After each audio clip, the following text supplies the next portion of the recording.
I just started recording, so just so you guys know. The Corps acknowledged that there was impacts due to their dredging and proposed a mitigation plan on county property.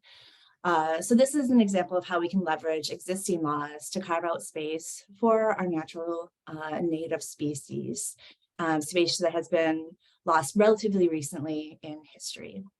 So thank you to everyone for joining us to talk about the restoration and the recovery of our native plant and animal species. I'd like especially to thank our speakers who have volunteered their time and our field trip hosts for their energy and their sharing their insights with this group. So thank you, everyone. This conference is about sharing our limited coastline for the benefit of nature and people. It's about compromises, the ingenuity, and the perseverance that it takes to conduct these kinds of restoration efforts and understand and adapt as the land itself accommodates our changes in land and water usage. I'd like us to acknowledge that each of the field trips we advertised here take place on seized territory of Native American people. Some of you have already had the opportunity to experience a day in the current U.S. Fish and Wildlife Service refuges on the traditional lands of the Siuslaw people. Tomorrow, field trips will take place on traditional lands of the Northern and Central Pomo people, as well as the Coast Yuki people in the north, and in the south on the lands of the Barbarino Chumash. On Friday, some of you will visit the ancestral lands of the Parisiano Chumash. We acknowledge that the lands that we will visit during this conference are on these ancestral homes. For centuries, Native Americans stewarded these lands until they were stolen from them by the US colonizers. Today, we employ certain land management techniques that follow Indigenous practices like prescribed fires. However, we would greatly benefit from more intentional application of Indigenous knowledge in how we manage the land and honor it. The West Coast is home to one of the largest and most diverse Native American communities in the United States. So community members celebrate, practice, and adapt their heritage and traditions within our modern environment. And it is our responsibility to find common cause with community members and support their engagement in our restoration efforts. I ask that we offer gratitude and respect to the many Native American people, past, present, and future, who consider these lands and waters sacred. And please join us in carrying forward a legacy of respect and active caretaking of our planet for us and for future generations. So with that, thank you guys all for attending again. I'd like to start off with our first speaker, plenary speaker for today, Andrea, who organized the last conference in Northern California. So thank you so much for everyone for joining, trying to admit everybody as I'm doing this. So it's looking good. And I think we got almost to like peak capacity here for you, Andrea. So thank you. And I will turn it over to you. And again, I guess has some housekeeping rules. I forgot about that. So there is closed captioning available. If you go down to the bottom kind of panel here on your Zoom, there is, if you go to more, there's closed captioning, and there is the ability to do a bunch of different languages. So any language you want to read it in, you can pretty much do it. So if you have any questions, put those in the chat for me. The chat feature, we'll be using that to try to encourage questions for the speakers, so the speakers can go back into the chat record and figure out, who is asking what, and maybe answer some questions. The question sessions we will do actually just virtually, unmute your device and ask for questions of the speakers. I'll be trying to keep us to time as much as I can. And we can, muddle through together on that Zoom portion of things. This is recorded, letting everyone know. So if you do want to go back and ask another question or get a hold of the speakers, we of course have all the speakers' contact information. I'm sure they wouldn't mind answering your question via email if it doesn't get answered in the time allotted. All right. Can't think of anything else. I'm not going to tell you where the bathrooms are because hopefully you already know where those are in your personal home, but that's it. So with that, I think we are 4 minutes early, which I'm sure we will eat up very, very quickly. But yeah, I'm going to turn it over to Andrea to start her presentation. You can just, hopefully, you can just take control of the screen. Let's see if that works. Yay. Okay, great. Okay, can everyone see that? Yes, that's perfect. Thank you. Yep, we can see Okay. it. There. Well, first of all, I want to say what a wonderful thing it is to see so many Dune aficionados in one place. So welcome, everybody. And I'm going to start by orienting you geographically to the projects I'm going to be talking about. We're located on the north spit, or more technically the north barrier of Humboldt Bay in far northwestern California. And I want to add my own acknowledgement for our local tribes. These are the tribes of the coastal and dune environments I'll be talking about today. They're located in the ancestral unceded territory of the Wiyot people, which includes the Wiyot tribe, Bear River Rancheria, and Blue Lake Rancheria. Wiyot people continue to be stewards of the coastal environment surrounding Wiggy or Humboldt Bay, as they have been since time immemorial. One of the ways in which we can honor our placement within Wiyot territory is by recognizing the original names of these places in Sulatlu, the Wiyot language. Shown on your screen are the Wiyot names for some of the communities and bodies of water around Humboldt Bay. Our Malel Dunes unit is named for a village site on the Mad River Slough, and the Wadul unit name comes from the Wiyot word for dunes. So my talk today is going to be focusing on 4 dunes. They play an outsized role in climate change and sea level rise because of their location at the boundary of terrestrial and marine systems. I think everybody here knows what a 4 dune is, but I recognize that we have kind of a mixed crowd, so I'm going to be defining some geomorphic terms. The 4 dune is the first dune above the beach, and it's the only one oriented parallel to ocean in recognition of the fact that there are oceanic processes affecting it, whereas the dunes behind it are oriented parallel to prevailing winds. So generally, in a simplified way, there are 3 possible responses of 4 dunes to sea level rise. On uplifting coasts and or those with very high sediment supply, a 4 dune can actually prograde or grow seaward. In a negative sediment budget situation and or on a subsiding coast, 4 dunes can breach and overwash. The dune field can mobilize and transgress over the features behind it. And this is actually happening here in this picture at the south end of the Eel River estuary. Finally, if you have a neutral or positive sediment budget, the 4 dune should be able to gradually retreat landwards by rollover or translation. And again, these are simplified. The sediment budget, we're generally talking about sand coming into the dune system versus leaving the dune system.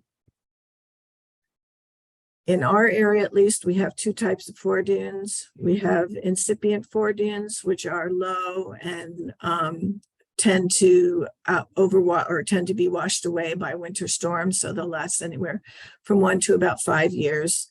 And then we have the established 4 dune, which is higher and broader and more permanent. You have a 4 dune erosional depositional cycle that is tied to weather events. And I'm going to go through it here, starting with a high water event like you're seeing in this picture, which erodes the 4 dune and leaves a scarped 4 dune or cliff. After that, there can be block slumping or avalanching, bringing sand down towards the beach. And then a ramp forms, and this is sand that's been deposited on the beach and moves up and creates an aerodynamic ramp that brings sand up eventually to the top of the scarp. Once that happened, the vegetation that was at the top of the 4 dune on the crest can grow back down the stoss face of the dune. And at least in our area, at that point, given mild winters, an incipient 4 dune will form, and then the cycle can start over. And of course, the cycle can start over at any point during that series. So for the first study I'm going to be talking about, which was done by the staff of the Humboldt Bay National Wildlife Refuge and the Fish and Wildlife Service coastal program in Arcata looked at the hypothesis that sand is transported and deposited differently within 3 different dominant vegetation types that are found on our foredune. And this affects the foredune morphodynamics and resilience. The 3 vegetation types, we have European beach grass or Ammophila arenaria semi-natural alliance. This is an invasive species. We have Elamis mollis or American dune grass, a native dune building species. And we have dune mat, which is a diverse community of low growing to suffragetian species that tend to grow with space in between them, allowing sand to move. You do get intermixing of the Elamis foredunes and the dune mat foredunes, but there are areas of dominance. So for this study, we established 6 transects parallel with prevailing winds, 2 in each of the 3 vegetation types, Ammophila, dune mat, and Elamis. We measured elevation along these transects from mean higher high water inland up to 400 meters. But the study that I'm discussing today focused on the foredune portion of those transects. So we used RTK GPS. We had a base station and 2 rovers. These were contributed by Connor Shea from the coastal program. And he's an engineer and hydrologist, and he oversaw the technical aspects of the GPS. We preloaded the stations for each transect and then navigated to them, and they were 1 meter apart.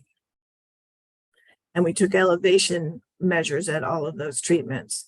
And remember, these were in 3 different vegetation areas. So I'm not talking about the vegetation at the points, but rather the vegetation type encompassing the entire foredune at that point. So these were done semi-annually in the winter and the summer and over a period of 3 years. So the results we had, I want to show you this chart. It's an actual dune cross-section to explain the topographic zones in which we looked at differences in deposition among vegetation types. So the backshore didn't tend to have vegetation, so wasn't looked at. The incipient foredune may or may not have been present. We looked at the lower Stoss slope, the upper Stoss slope, and Stoss just means seaward facing slope. And then we combined the crest and the foredune swale into one zone. So here's a series of graphs showing our deposition. So the y-axis is the amount of deposition and the x-axis is the vegetation type. Here we're looking at the incipient foredune, and there were no incipient foredunes in the Ammophila type, so that's blank. But you can see that the green signifies statistically significant differences. And these 2 types, Elamis and dune mat, were significantly different from each other, with the greatest deposition in the incipient foredune happening in the Elamis type. In the lower Stoss slope, we saw significantly higher deposition on the Ammophila vegetation area. The other 2 areas were not significantly different from each other. In the upper Stoss slope, the dune mat vegetation type showed the greatest deposition on the upper Stoss slope, and it was significantly different than the other 2. And for the crest and swale, again, the dune mat was significantly higher than both of the other types, which weren't different from each other. So I'm going to show this just to make it easier to absorb. These are the actual data, and they take the form of transects or cross sections. And since we had mild winters throughout this 3-year period, you can basically look at those different colored lines, and they represent from the left as the earliest measurements to the right as the latest measurements. So you can see that in the European beach grass zone or type, we had deposition only on the Stoss face. In the native dune grass or Elamis type, we had a great deal of deposition on basically the formation of an incipient foredune, but no deposition on the Stoss face or the top of the foredune. In the dune mat type, we saw a lot of deposition, the greatest deposition overall, and in all areas, but particularly significant in that it was the only type that got sand up into the top and over the top of the foredune. So our conclusions were that deposition in each zone differed by the dominant vegetation type. These three types, again, we had Ammophila. In this case, deposition was concentrated at the lower stoss. There was no incipient foredune buffer and there was no translation. So we deemed this poor adaptation potential. In the elements type, you have the strongest incipient foredune, which is an adaptive feature because it absorbs wave energy and protects the established foredune, but it had the lowest overall deposition and no translation. So we gave that moderate adaptation potential. And finally, the dune mat had the highest overall deposition. It was concentrated in the upper stoss, crest and beyond the crest, allowing for translation. Although it did have lower incipient foredune protection, we deemed this the high adaptation potential. So that led to a lot of other questions. And as a result, we were funded along with many collaborators, which you can see along the bottom, to carry out the Humboldt Coastal Resilience Project, which started in 2016 and is not quite yet finished. The funding for this was from the Coastal Conservancy, the Bureau of Land Management, and the Ocean Protection Council. And the PIs for this were Ian Walker of now of UC Santa Barbara, and myself. The project goal of this research was to understand and prepare for climate change related vulnerabilities of coastal dunes and beaches along the Eureka littoral cell. So I'm not sure if everyone knows what a littoral cell is, so I will give a definition. It's a stretch of the coast that's isolated in terms of sedimentation from adjacent coastal reaches. It typically features its own sources and sinks.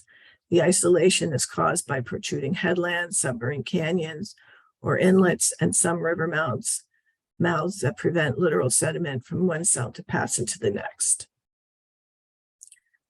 So the research we were doing was appropriate to do at the littoral cell scale.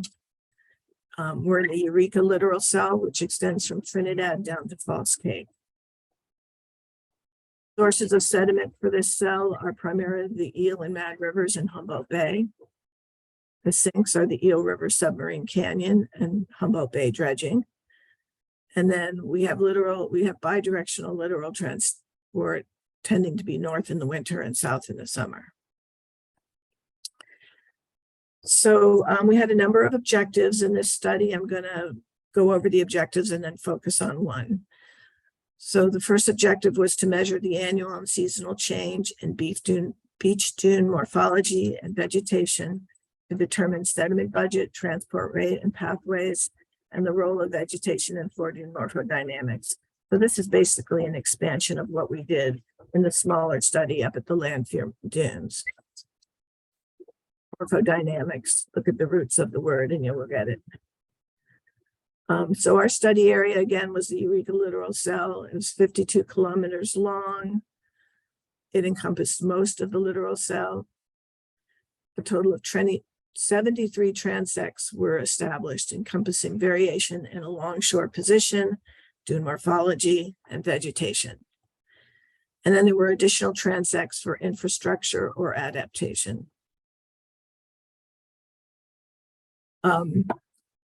Another objective that we had was to document historic changes in shoreline position and beach dune morphology along the littoral cell and to tie it to historic climatic variability.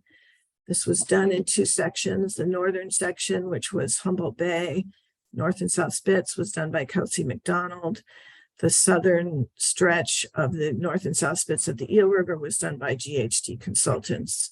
So they looked at air photos going back to the 1930s and recorded change and determined what trends there were in different areas. A third objective was to complete a preliminary assessment of sea level rise vulnerability along the study area and to identify and prioritize potential areas of sediment deficit, detrimental geomorphic responses, and vulnerable infrastructure, cultural and natural resources. And then finally, to assess the potential for adaptation measures for these areas. This part of the study is still ongoing. And finally, the objective that I'm going to go into detail about was to test the hypothesis that restored dunes increase resiliency to storm sea level rise. And this came out of that earlier 2012 to 2015 study. We were looking at specifically whether native vegetation facilitates balanced or positive sediment budget and assists recovery from storms.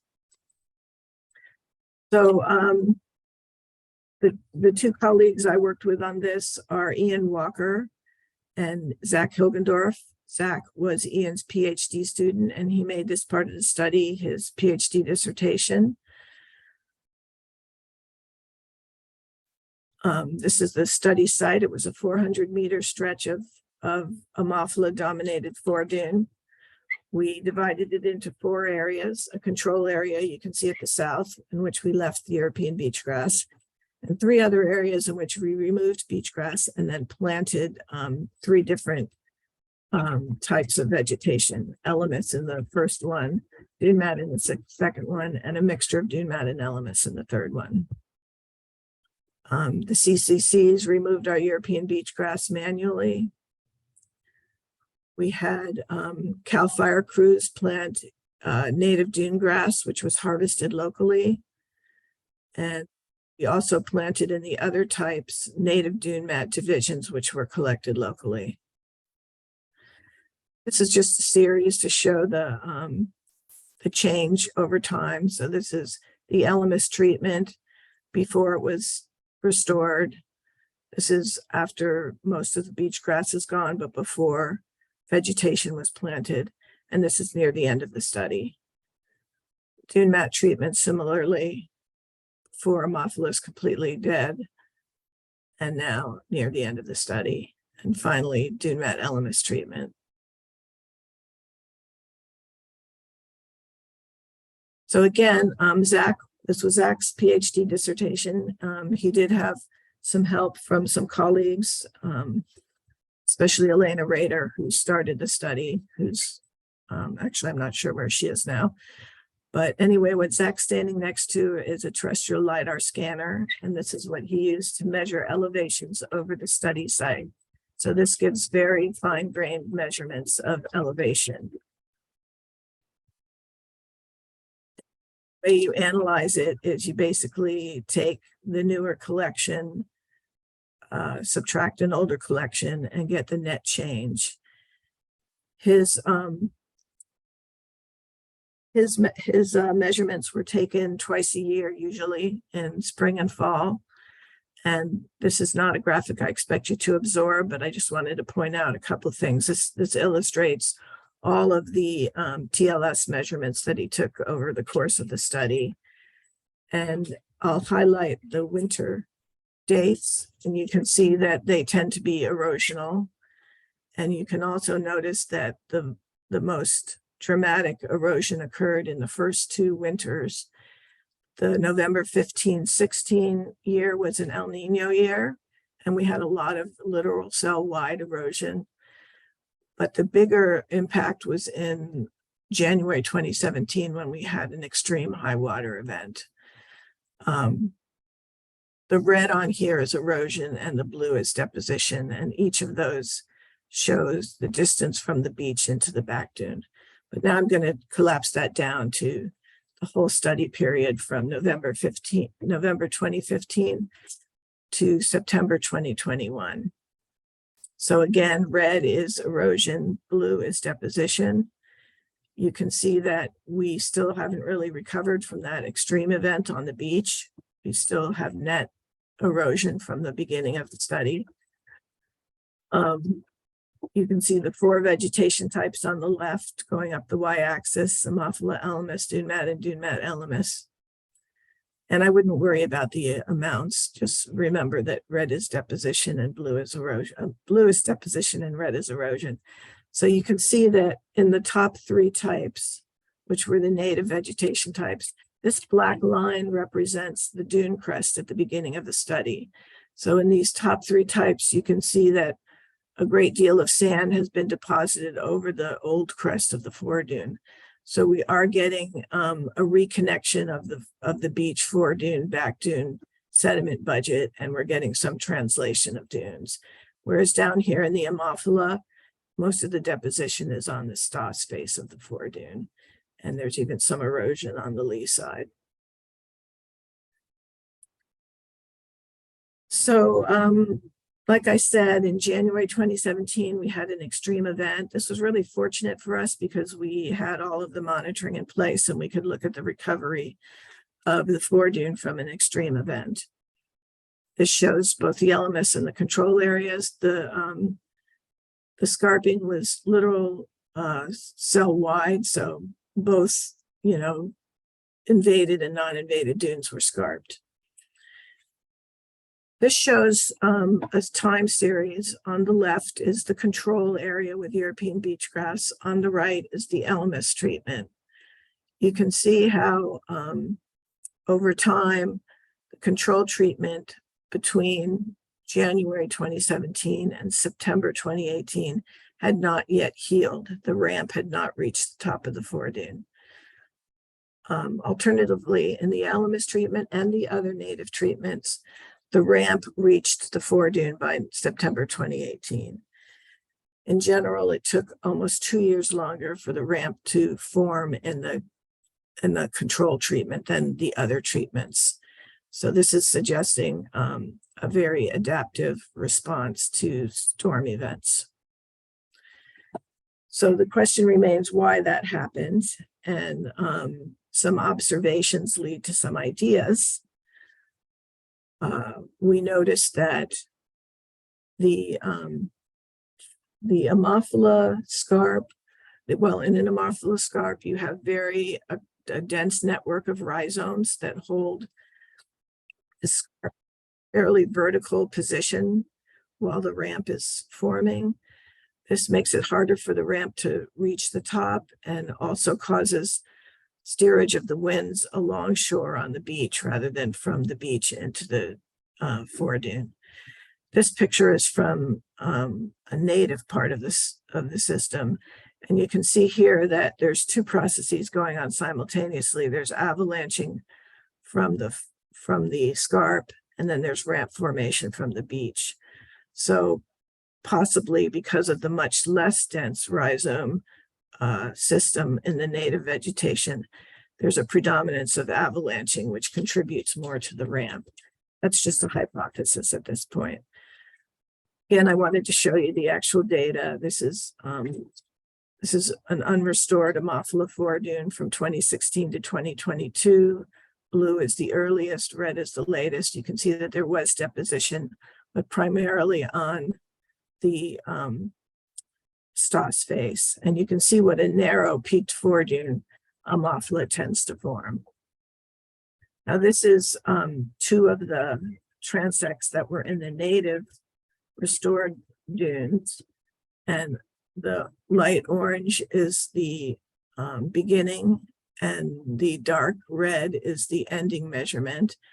And you can see between these two that there's been a lot of deposition on the Stoss, but especially on the lee side of the foredune. There's been a broadening of the foredune, and in some cases there's elevation of elevation gain of the foredune.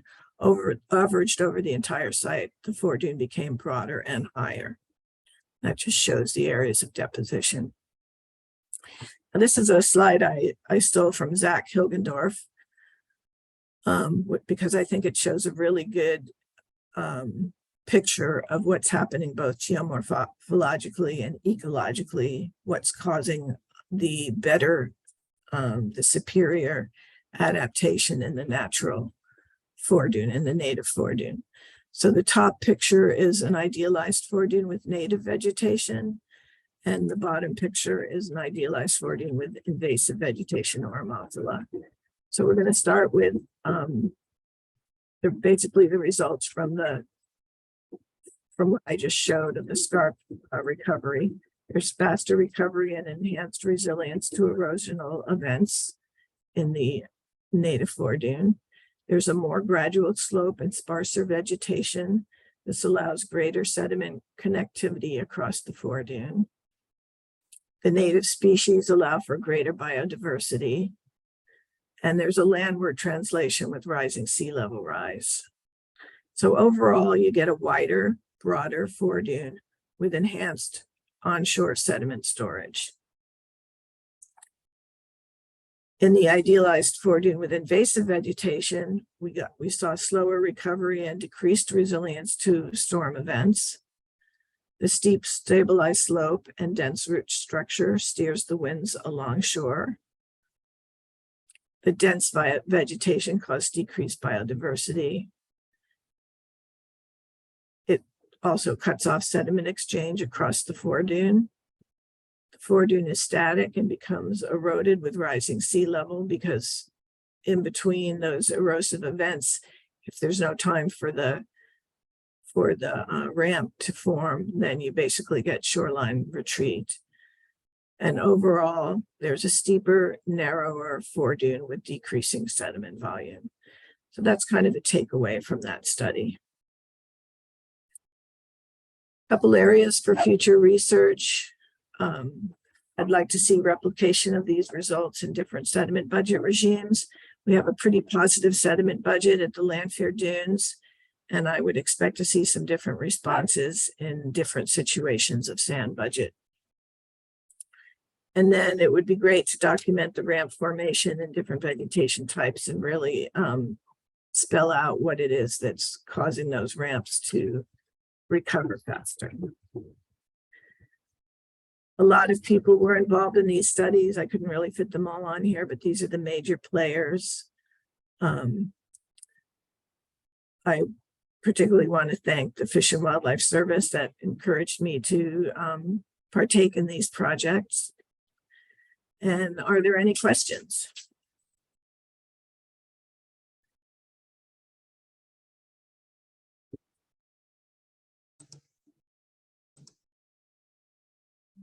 Thank you so much, Andrea. That was fantastic. Do we have some questions from the group? I do. Yeah, Lizzie. Hi, thank you so much for that presentation. That was fantastic. I'm curious about your Ammophila treatment, and did you have to do repeat treatment events? Because it looked quite successful. Yeah, we did the initial treatment manually, and that does take repeated treatments, but we switched over to, after about one additional manual treatment, we switched over to herbicide, which stopped it pretty quickly. Got it. Thank you. Andrea, would you, if you started the project again, would you have started with a manual approach, or would you have gone straight to herbicide? Well, we actually have a second adaptation site that we started later than this, and we did use herbicide for that. You know, the herbicide leaves standing biomass and may have a difference in the way that native plants volunteer into the area, because even though we planted, a lot of the dune mat species volunteered. So we'll be interested to see if that makes a difference using herbicide. But generally, we've been using herbicide for larger projects because it's so much more inexpensive and efficient. Yep, thank you. Just which herbicide was that? Imazapyr.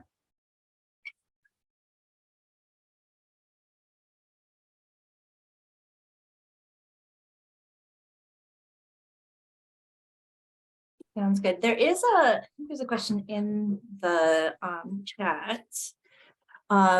Laura says, what do you feel are the basic things you need to analyze about an area?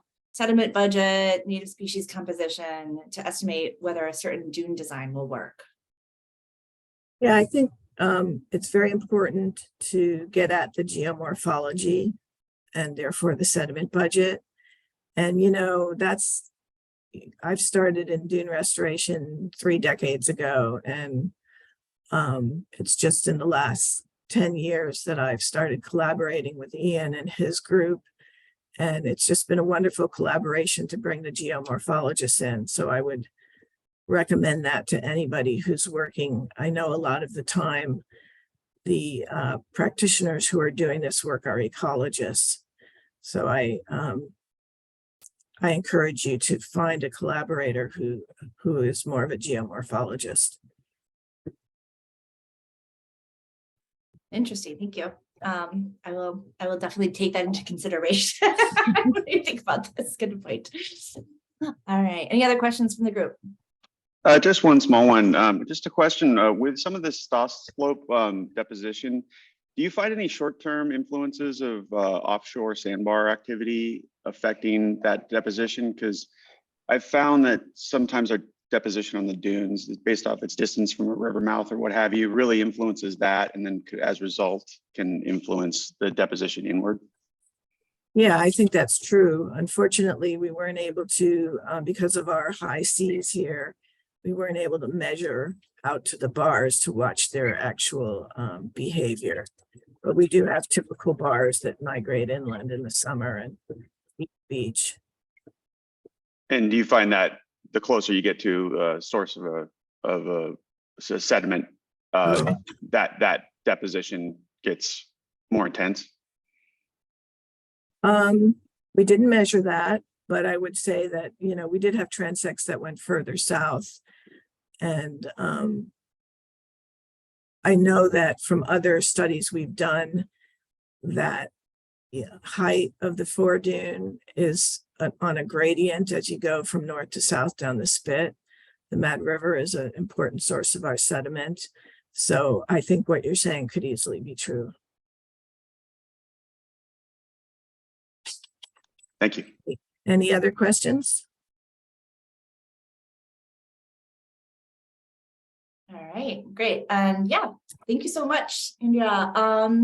So moving on to foredune restoration as a dust control measure for the Oceano dunes in California. Ian, I'm going to turn it over to you. Thank you for your presentation. Thank you. Can everybody see this okay?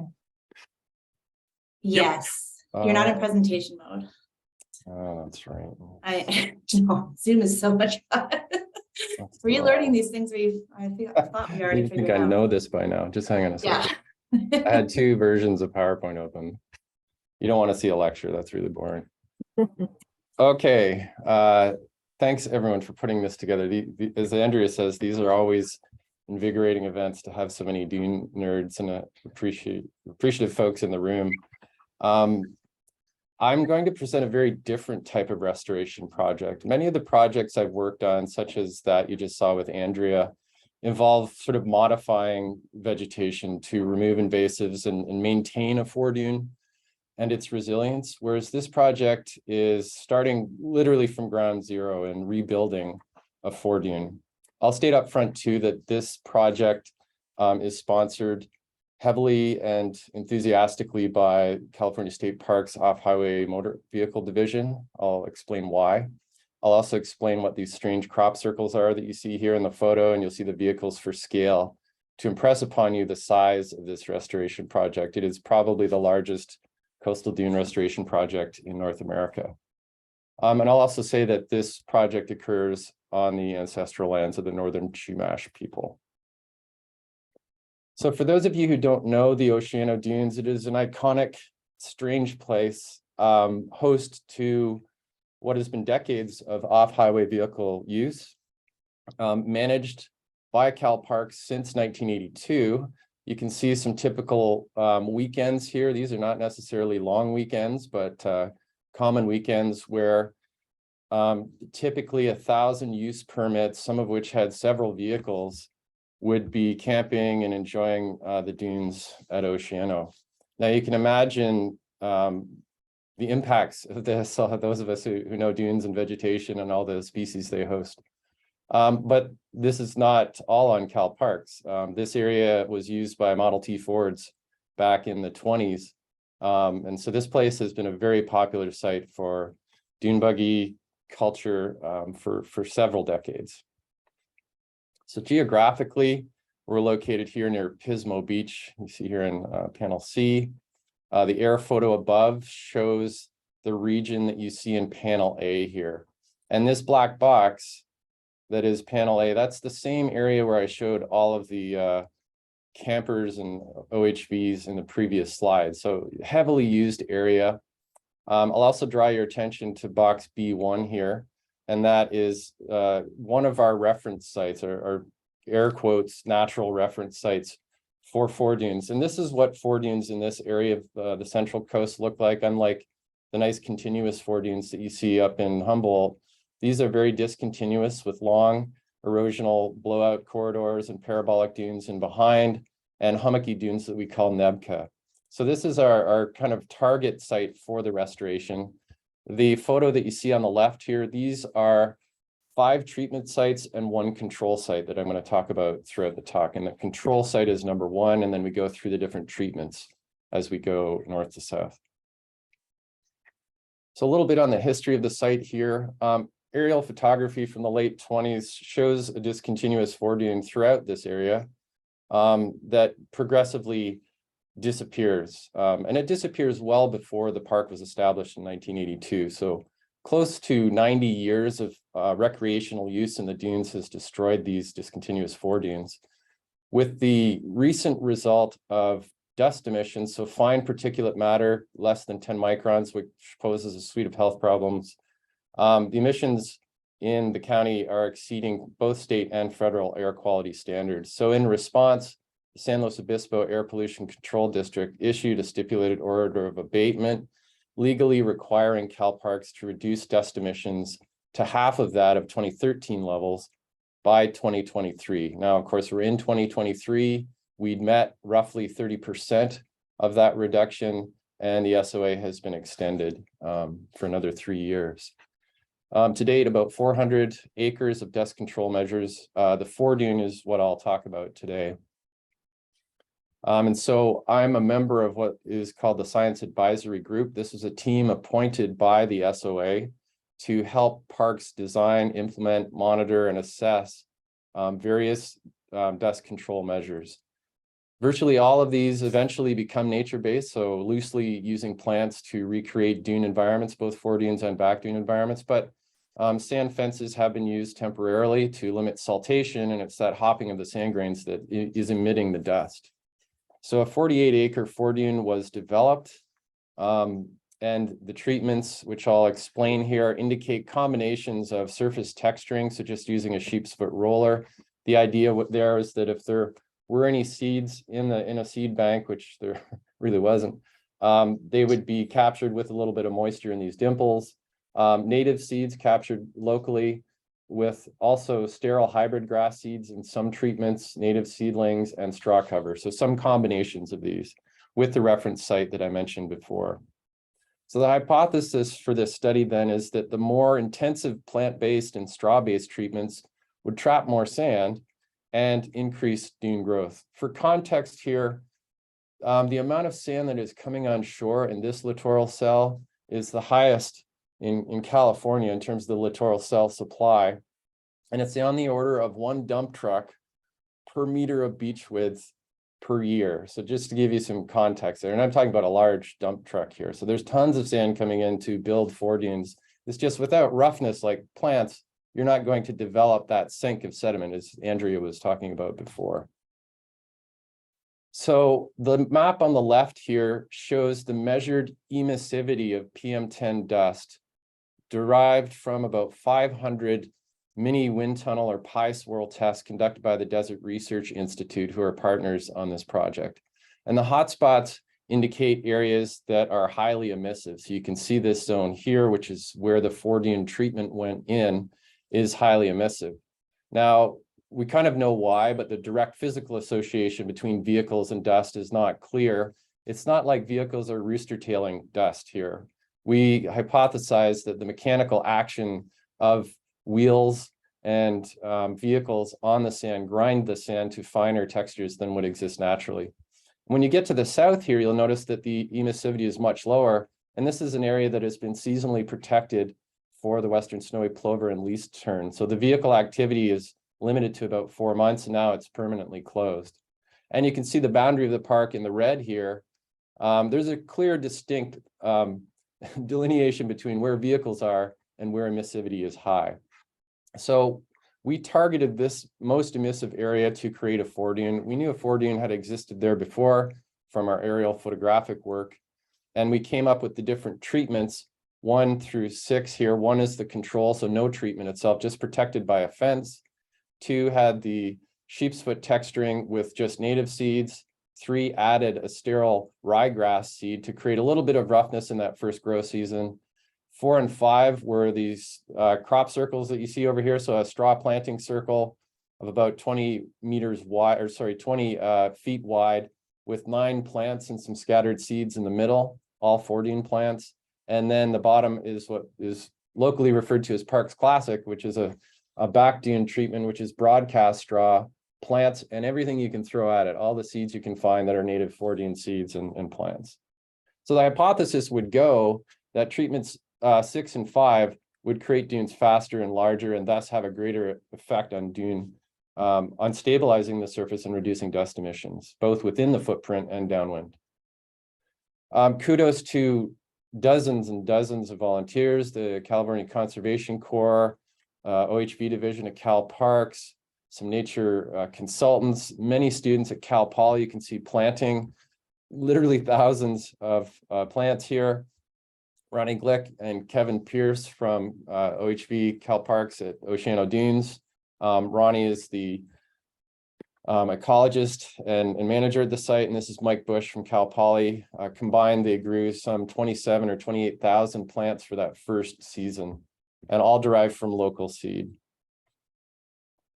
So our role in the project, beyond designing the implementation and treatments, is to kind of track the performance of this, all to inform an adaptive management strategy. So we use a fixed wing drone here. We map the site twice a year, and we come up with some elevation models that we can then run some spatial stats on to figure out our sand budgets. So like Andrea showed, the take home here, this is also a busy slide. I guess I make busy slides and lots of numbers, but red is erosion and blue is deposition. To orient you, the beach is on the bottom here, so this would be facing west. Onshore wind transport is shown by this arrow here. Here are our 6 treatment plots at different points in time. So the colored plot that you see here on the right represents the different surface thresholded for statistical significance between time 2 and time 1. So what you're seeing then is areas where you've gained sediment and lost sediment over that time interval. So you can see generally on the beach, we do have significant amounts of sand coming in, as I said, with all those dump trucks and wind. It isn't really literally dump trucks, of course, it's just waves pushing sediment up onto the beach. And as you go through time here, you can see the patterns change. And I'm only presenting results up to February 22, but we have more recent results. And if you look at the air photos on either panel here, you can see the roughness or the dunes start to develop. And what we're looking for are these nice sort of semi-continuous ridges of Nebca like we see in treatment 3. We've got some really great responses in that treatment site. You can see the planting circles in 4 and 5 and their effect on creating some erosional streets in the case of the low density treatment, and some deposition. We found that the low density nodes tended to create a little bit more erosion. These were randomly placed, and so inevitably you get some erosion between those straw mounds, but over time that starts to turn into deposition as the plants sort of take hold.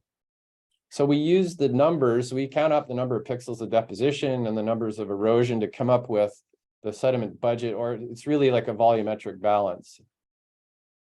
Here are just some examples from one of our recent campaigns. With my daughter for scale here, she's tall for her age. So she makes these Nebca look really small. But anyway, they're quite large. You can see the control site in the foreground here, lots of sediment bypassing, lots of dunes moving through this area, but no vegetation present. None was developed from a seed bank because the seed bank had been obliterated. Site 2 with just native seeds, we are getting some nice Nebca forming, so a nice vegetation mound and a very typical long shadow dune in behind. And you can see once we get into the site 3, where we had just a little bit of sterile grass roughness in that first grow season, we're getting some nice continuous ridges developing on the order of 1 or 2 meters tall with lots of vegetation and hummocks in here. And then you can see the erosional streets developed in the site 4 low density planting nodes, but you are getting some small nebca developing on top in the centers of those nodes where the plants were introduced. The high density nodes are actually performing much better with less erosion and much larger nebca. And then we get over to site 6, which was the broadcast straw. These, you can see vehicles for scale here. These are many, many very, very small nebca. So from a morphodynamic development perspective, this is not developing the type of foredune that we would hope, and is not performing well. And I'll explain how we assess performance in a minute. So a busy plot here, just pay attention to the green lines. These are the foredune treatments. The beach is in gray, and if you think of the beach as supply, you can see through most of the early phases of the restoration, the supply or input from the beach declined really significantly and went into deficit. But most of the treatments stayed positive. The reality is, if you have vegetation, wind, and sand, even if your beach width or volume decreases, you will continually accumulate sediment. Dunes are a natural sink of sediment, and they need a positive sediment budget to form and maintain themselves. And indeed, the plants that live in foredunes thrive on burial and abrasion and exhumation. And so they're in tune with that morphodynamic process and feedback to it. So over time, you can see the various treatments, pick your favorite. All of them at the end of time show a net positive sediment budget. But you can see that treatment 6, the broadcast straw, took a turn last fall and has lost volume significantly. So we're keeping our eyes on that, all whilst the sand supply from the beach has increased. So we take those numbers, and then we take our vegetation cover numbers, and we put these into an assessment. For vegetation, we fly a multispectral sensor over the site. You can't see it well here, but the red pixels, that's a false color infrared. Plants reflect in the infrared and absorb in red. So we take the ratio of that and come up with something called the normalized difference vegetation index. And then we take those pixels, they're now white, and we count them up. And those represent percentage, if you like, of vegetation cover in each of the different treatments. And that's plotted in the plot here. For historic context, overall within the ODS VRA riding area, we had 5% historically. But within the foredune portion of that, we have up to 36% cover if we track our reference sites. Now, we did have some invasive species. The Ammophila is present down in the south, and a vetch grass also. But in areas that were restored decades ago, we see about 25 to 30%. So really, that's kind of our target vegetation cover. And you can see at best here, we're just getting to the historic min for the whole area. So we've got a long way to go.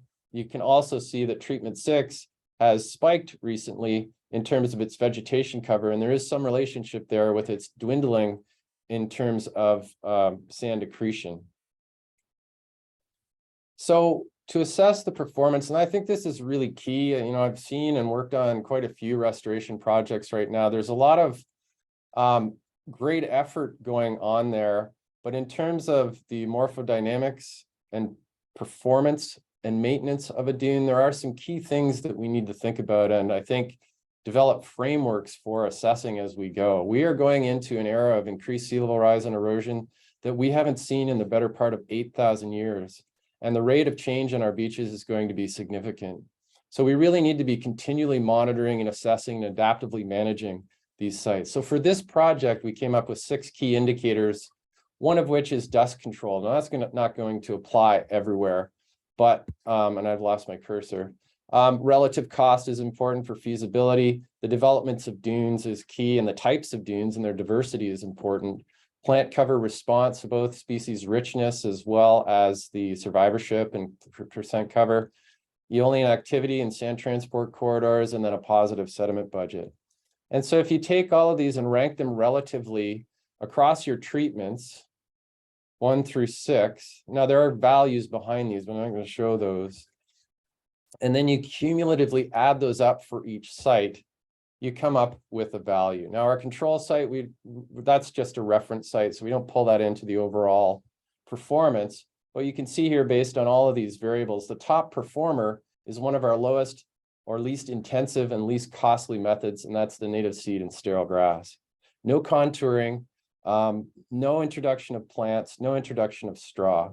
But then our second top performer, which is quite a ways away, is the high density nodes, which was very labor intensive, almost as labor intensive as the broadcast straw and seeds. So this is assessed annually and is feeding back into an adaptive management process. And through the Coastal Dune Network, which Laura might talk about later today, we are working to come up with a broader framework for performance assessment and key indicators that can be used for beach dune systems. So in summary, this is one of the largest coastal dune restoration projects in North America, definitely in California, over 412 acres of treatments, all targeted at areas that hosted back dune or fore-dune ecosystems historically, using nature-based solutions, in this case, to solve a dust emission problem, but it also meets the park's policy to restore areas to their prior state. We are making good progress, 30% to date of 50%, but we've picked all the low-hanging fruit. Now the challenge is, if we're going to maintain recreation in this area, how do we do so with safety corridors, which is why we have these gaps in the fore-dune here. We have these little half circles, which are washrooms. So how do you kind of blend those uses and interests with a very large area down here that's fenced off now permanently for nesting endangered birds? So in terms of the performance indicators, all treatments are showing net positive gains, but that doesn't necessarily mean they will develop viable and sustainable and resilient fore-dunes.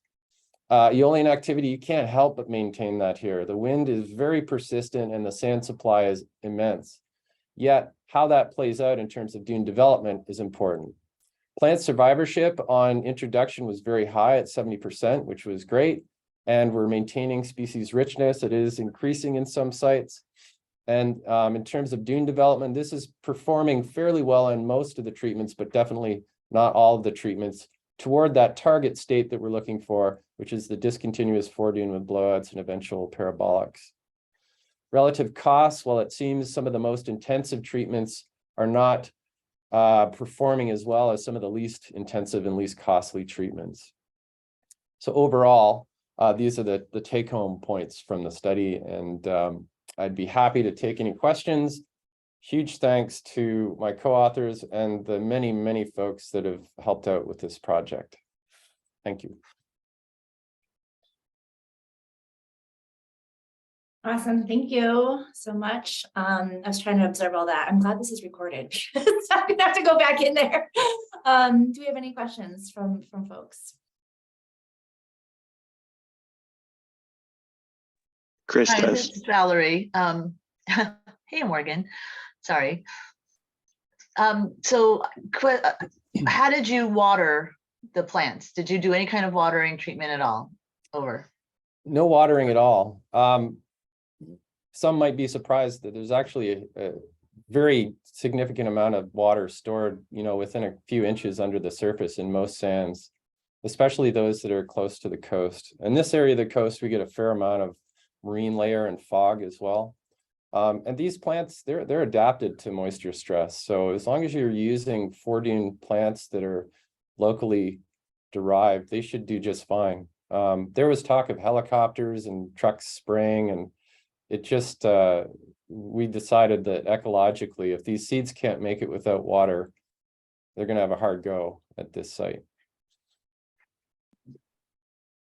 Interesting. I have a question, but I think Chris should go first.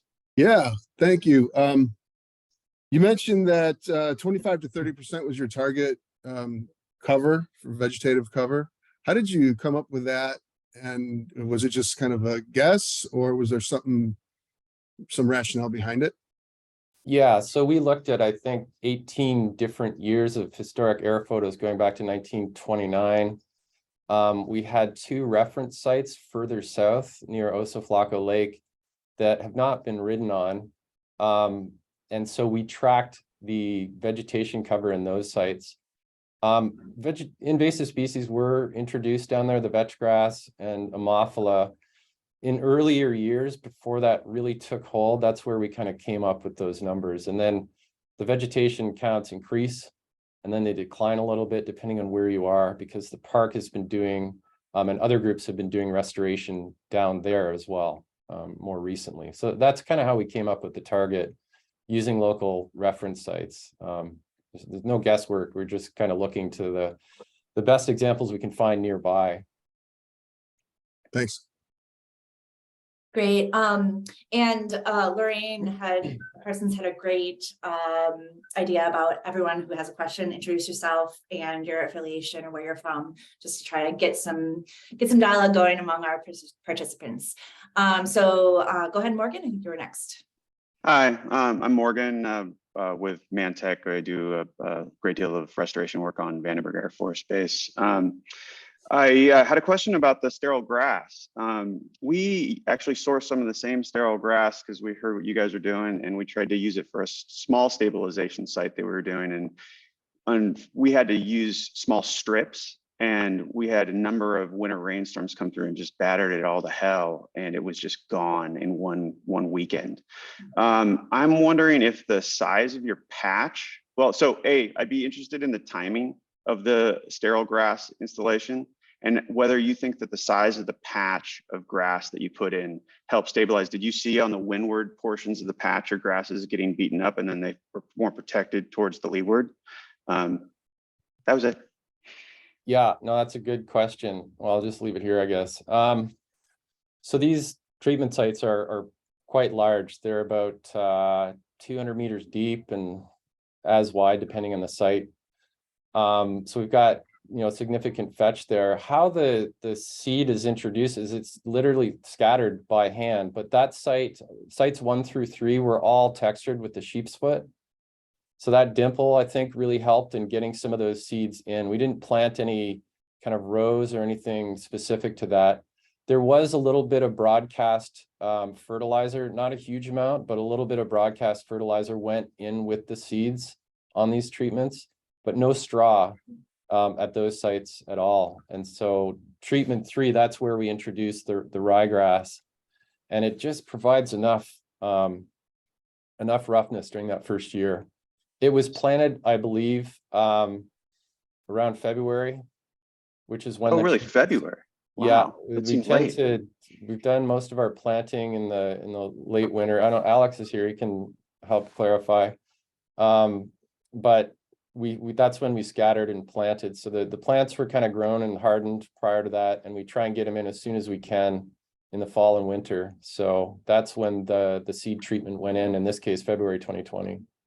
Okay, so you didn't see a mature sterile grass actually being eroded out or wilt or die on site? The leading edge here, because of the huge volumes of sand, just gets blasted and buried very quickly. But once you get into the treatment, given the depth of these plots, that sorts out, right? You get that leading edge deposition. You can see that in these blue sand waves that are moving into these plots here, but it very quickly kind of, now it's stabilizing into a kind of leading edge foredune, if you like, in the Nebkin behind. But I expect over time, once the plants sort themselves out, we'll start to see some blowouts and extension of those blowouts into the treatment plot. That's kind of what we would see in the reference sites. Okay, planting size area sounds like the issue. So thanks a lot. Appreciate that. Yeah, no worries. Great. We'll go and head it over to John with a question. Yeah, thanks so much for your talk, Ian. My name is John. I'm a PhD student at Oregon State University, working on carbon storage in dunes. And I was just curious, how scalable do you think some of these restoration methods are? You kind of mentioned that the Oceana dunes are a little bit unique in that there's no vegetation there and the elevation is so close to the beach already. Do you anticipate that there would be challenges replicating some of these seeding or planting methods in places like Andrea showed, where you have to remove a lot of Ammophila first, or where the elevation is already so high, there might be different sort of morphodynamic processes happening? That's a great question. And you're right. Every site is unique. I mean, you do have some commonality within our, biogeographic zones, but this is a very different site than you would have in Northern Humboldt, for example, or Oregon. just in terms of the volume of sediment coming into these beaches, it is huge. So we did design the plots to be large enough to kind of allow that onshore development and extension of these dunes, given the reference site. These are not the narrow types of foredunes that Andrea was showing. These would extend, in some cases 300 or 400 meters inland, with parabolic dunes peeling off the back because of the climate regime and the sand supply. So we did design the plots to be large enough in a cross-shore and onshore dimension to scale to the processes that we wanted to see develop. Now that said, we had to compromise on the depth of these polygons for safety and transportation corridors and behind. So I would have had them another 100 meters or so deep to allow a little more extension. But in terms of this site, yes, I think these are treatment plots that are large enough to be demonstrative of the morphodynamics and ecological response that we would see in this section of the coast. There is a gradient of slope here. You don't see it in these images, but the elevation actually grows, it's like 15 to 20 meters by the back of plot 6, and it's less so by plot 1. So, that's there, but that's sort of the gradient that we see along the coast anyway, somewhere in between those two values for these types of foredunes. So on scalability at other sites, I think the plots that Andrea showed in our previous study for that type of coast, that's the better part of 400 meters, and there's 4 treatments through that. That is significant enough and scalable enough, I think, and Andrea can correct me if I'm wrong, but for that type of foredune and that type of setting.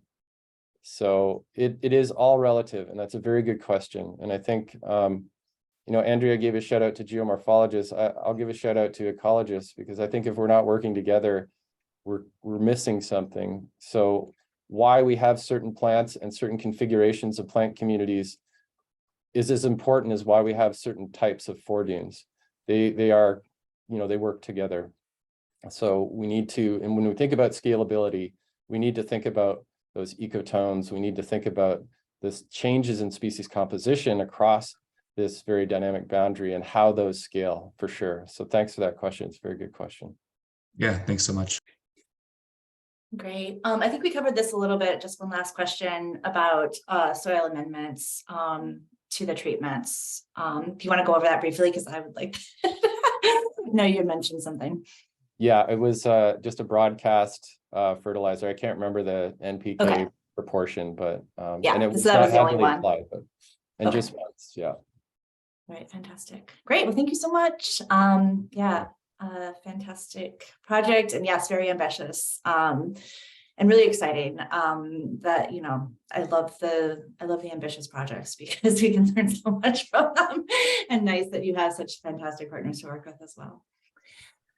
All right, so we're going to move on to Tara, co-host of this meeting, efforts to restore 2 Northern California dune systems. And are you ready to go? Yeah, can you see my screen? I can't see your screen yet. Okay. Let's see here. No? Not yet. Okay, let me see. Then, sorry, I'm so used to Zoom. And I know. To Teams, yeah. Hold on. If I move this. There? I got nothing from you. So you're going down to the green, like share screen at the bottom? Yeah, it's telling me to pick, I have 2 screens up, so maybe that's the problem. I see nothing from you, unless somebody else sees something different. What is that? Oh, maybe I have to hit share. Okay, I've done that before too. It's really annoying. Sorry. All right, fantastic. All right, we can see you now. Ready to go. Thanks, Christy, for getting us all together.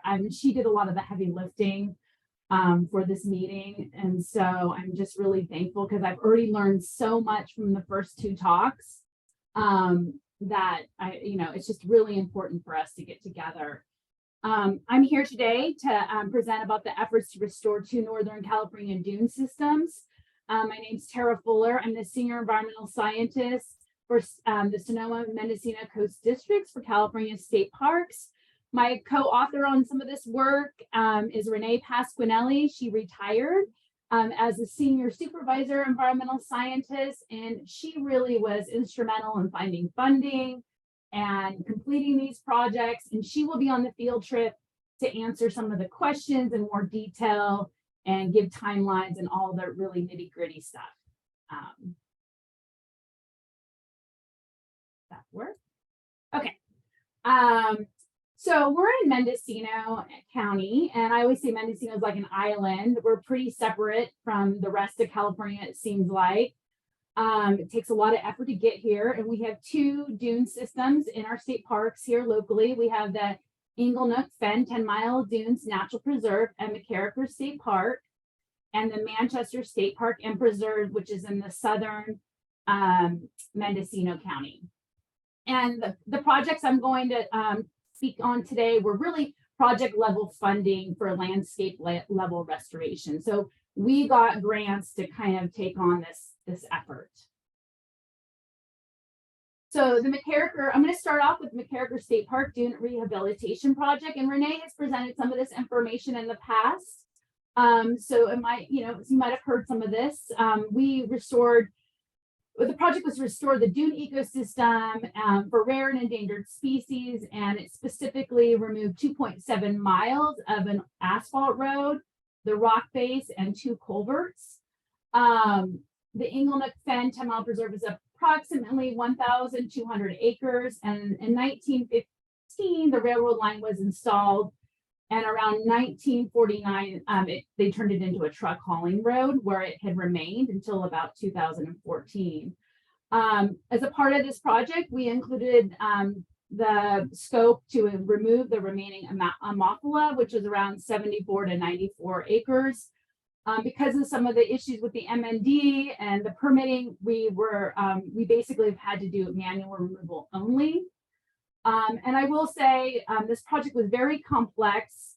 It had public and political issues, regulatory conditions, avoidance measures, and many mitigations. So the road removal, this is just some pictures. I'm going to show a lot of pictures. This is going to be a picture talk. So give you a break from all the slides and the more confusing stuff. So it just gets to see some pretty things. So we removed the road, and here's what the culverts look like. And it was about 25,000 cubic yards of material. And this occurred from 2013 to the winter of 2014. Due to the Coastal Commission issues, the project was significantly delayed, which did push it into the seasonal work window of the winter time. One of the highlights of this project is it did have tribal involvement through pre-project meetings and cultural monitors during implementation. So I'm just going to quickly again go through some pictures. Here's kind of some before pictures of the road. Here's some after pictures. So you can see up here, there was still some ballast material left in places, and it was either completely or partially left due to either cultural reasons or because of just timelines with completing the project. There was some areas where the road had existing sand on it, and in that case, the sand was placed back after the road removal on the road prism, the removed road prism. Those areas were great because they really very quickly revegetated. But there was really a mix of, and you'll still see that on the field trip, of kind of the old road. So this area had the road, and this was an area that had a lot of annual weeds after. There was a significant amount of like ballast material left. But we finally got we got an El Nino, and that 2017 storms that Andrea referenced, and we really just covered this area. And since then, we really have had little to no weeds show up. So we've moved about 30 acres of Ammophila since 2014 through 2020. And so this map kind of shows you the blue is where we have removed a lot of the Ammophila. And where we still have kind of this orangish yellow, we still have Ammophila remaining.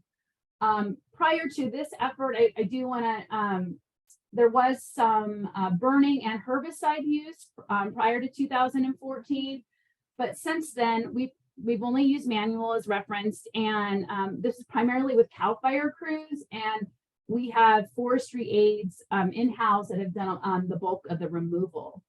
And, you know, we're really fortunate because we don't have a huge volunteer force here, that the CAL FIRE inmate crews really have assisted us in this effort.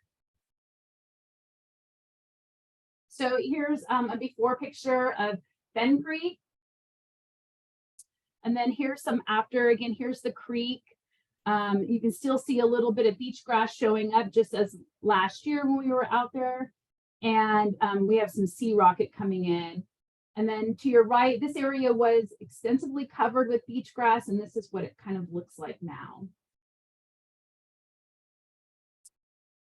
So as I stated, this project was somewhat controversial locally and had a lot of regulatory conditions. So out of that came a lot of mitigation and monitoring for 2 federally and state endangered focal species. There were other rare species as well, but this is for house spine flower, Coryzanthe hallei. We were going to impact about 0.5 hectares of habitat. Menzies wallflower, and this is Arissa menzesii, subspecies menzesii. 6 plants were potentially going to be destroyed, but we did create the seed collection, and we established mitigation plots to assess natural recovery, compensation, and enhancement. And this plan was really developed by Peter Warner, and you know, we did all this monitoring based on this report. The implementation of the mitigation was these compensation plots in the dunes. So you can see here on the dunes where these C's are, these are where we seeded, and then the enhancement plots were where we removed ice plant, and we've removed about 8 acres. And then we also had to map European beach grass, ice plant, and other rare plants as a part of the mitigation. So, you know, post-project, like I said, it's been very interesting. There's areas that we still have ballast material and even the road in a few locations. And you can see that Coryzanthe showed up right after we removed the road in the ballast material. And the Arisimum showed up outside in the sand and in the ballast area, which you wouldn't think would be, you know, totally suitable. It's definitely more suitable for Coryzanthe in this area, but it just, the rare plants just came back in. So based on this monitoring, like I said, we seeded these plots, and you can see the Arisimum menzesii here for the compensation plots where we seeded. And some of the Arisimum plots did have some plants, you know, prior, but after seeding, we did see an increase, especially the years after we, you know, kind of got some rain going. That was really helpful, I think, because we seeded and then it was very low rainfall. You can see here in this plot, here is a picture of a plot that had no Arisimum before down below, and there was a number of plants that came in. You'll see in the Coryzanthe, our baseline preceding was 0, and then it was quite exponential. I will say some of the dunes, the areas of focus for the Coryzanthe was kind of these dune swales and these areas that had a little bit more dune vegetation because it likes some organic matter. But you know, they weren't these humongous plants that you'll see in the enhancement plots, but they were these really small plants, and they did produce seed, even the very small rosettes. So here is a map of our ice plant removal. Again, this is kind of in more of a paleo dune setting, and we had approximately removed about 10 acres total. Our mitigation was about 8 acres that we needed, and we removed this from 2014 to 2018. It's very labor intensive, so we could kind of only do this work as we had funding and staff and could get the work done. We had the old haul road still in this location. And so we pulled the ice plant using CCC and inmate crews, and then we filled these green waste bins and we composted it. There was varying levels of biomass left, of ice plant duff left. Some areas had more, some areas had less. So it just kind of depended, but almost all of them had some duff left. We just couldn't remove all the duff. So here's the Erysimum menziesii. Again, we had about 68. And as we started to treat more and more plots, the numbers increased to over 1,000. Again, for the Coryzanthe hallei, we had about 68, and then it exponentially increased by 2020 as we treated more and more of the plots. I will say, because in 2020, we did these counts like late May and June, and by then they were, the Coryzanthe was sending up runners and additional basal rosettes. So we adjusted this number of our count by 4, just because it was a little bit later in the season than the previous years. But that seemed about an approximate ratio. So again, here's some pictures. You can see uppers before. There's Peter Warner in the picture of our monitoring plots. This is in 2019, and again in 2020. You can see the red, that's the Coryzanthe, because it's later in the season. And I did forget to mention on the previous slide that we had extra seed from the compensation plots where we did the seeding. And so outside of our plots, we did seed those areas. It's because we didn't want to waste the seed. But we did not seed the enhancement plot areas. So that was, again, looking at kind of like natural recruitment. So here's a before, and then here's an after, and then here's looking at looking north instead of south, but this is the after area. There was many other rare plants that showed up. It just, I think from a diversity standpoint, this is about as feel good as it gets. I mean, the biological diversity post-project was just amazing. We had dark-eyed gilia that showed up in really high numbers. In 2020, we had about 6,000 plants in our enhancement plots. We also had Collinsia corymbosa, Mendocino Coast Indian paintbrush, Agrostis blastalii, and Phacelia insularis variation fundensis. Sorry, I'm not a botanist. But here are like these pictures because basically, here's a big patch of Erysimum. Here's some Collinsia.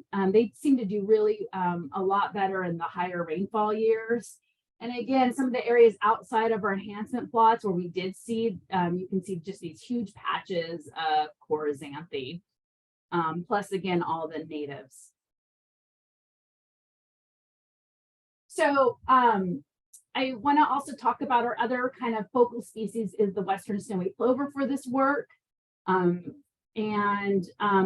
was really exciting is that in 2014, we have seen an upward trend since the restoration began in nesting. In 2021, we had 18 nests. We have seen documented use by male plovers.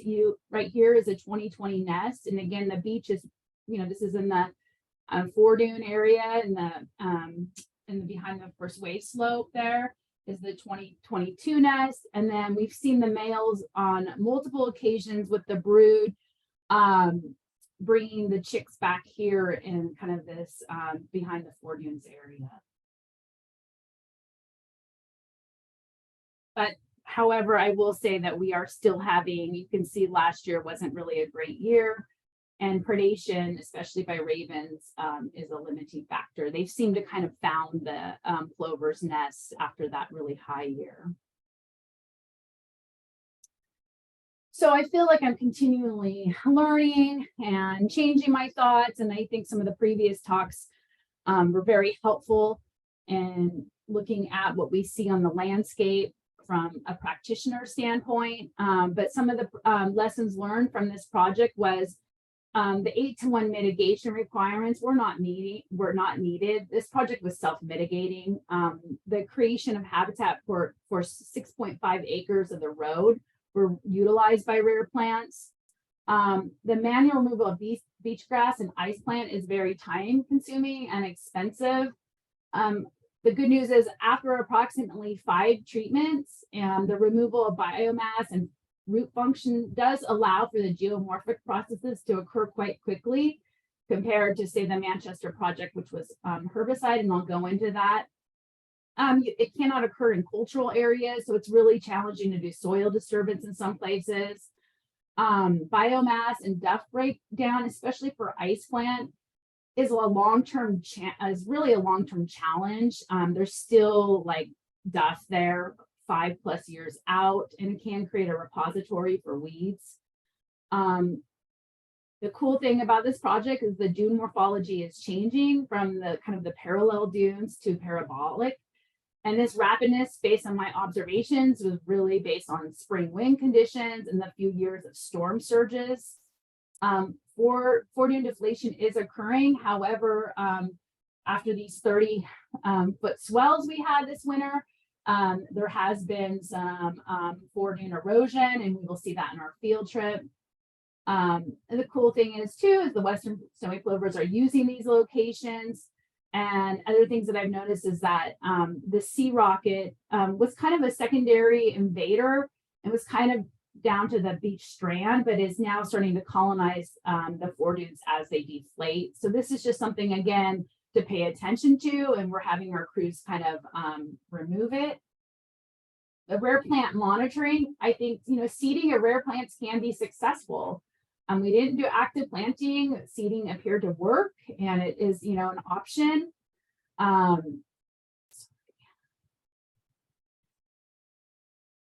Sorry, my computer, just my iCloud. Removal invasive areas where seed bank is nearby will allow for quick colonization after removal. Another issue that we saw is non-native annual grasses and forests will persist in areas with ice plant biomass. This is still kind of, the annual grasses are still kind of a concern, especially in high rainfall years. I don't know if that's associated with the duff of the ice plant, and that will diminish over time. It's kind of an adaptive management that we'll have to pay attention to. And that post ice plant removal, the first 1 to 3 years, what was really cool, the native annuals dominated. We have a lot of Encinkia, and it was just baby blue eyes. And then 4+ years later, the perennial natives started to colonize.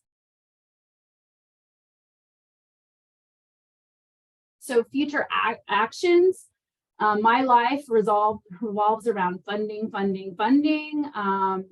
retreatment in the Inglenook Fen dunes and expand ice plant treatments in the paleo dunes in McCarrick State Park. Again, I think from the ice plant project, I don't know why we would have any ice plant on the park personally. It's just really important for biodiversity to have it removed. I wouldn't mind seeding some novel locations of Aristoma manzii. We had some funding that U.S. Fish and Wildlife Service had given us, and as we get the invasive beach grass under control, I could see us possibly seeding some of those locations. I'd like to find some solutions for some of our cultural areas in the foredunes. There's still like some remaining beach grass out there. And I would like to get CEQA coverage for herbicide use, especially in the paleo dunes on the terrace slopes where you can't necessarily dig in to the terrace slope. I just would really like to have herbicide as an option there.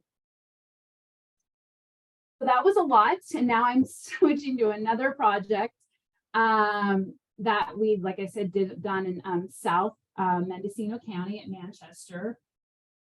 It's a pretty amazing place down there. It contains about 561 acres of dunes with about 341 acres of Ammophila there. It was likely established during the Anglo-American settlement. We don't really know, but it definitely was established at a lot earlier than 10 Mile was, and is much more continuous throughout the dune system there. In 2017, we got some grant funding from the Environmental Enhancement Fund, and we treated about 30 acres. And this is near Lake Davis up here. And then we received some additional funding from Prop 68 to treat about 56 acres in 2021 down at Brush Creek. And so what we've kind of done is filled in the gaps here, and we've treated about 107 acres of beach grass, ice plant, and lupin at least 2 times since 2017.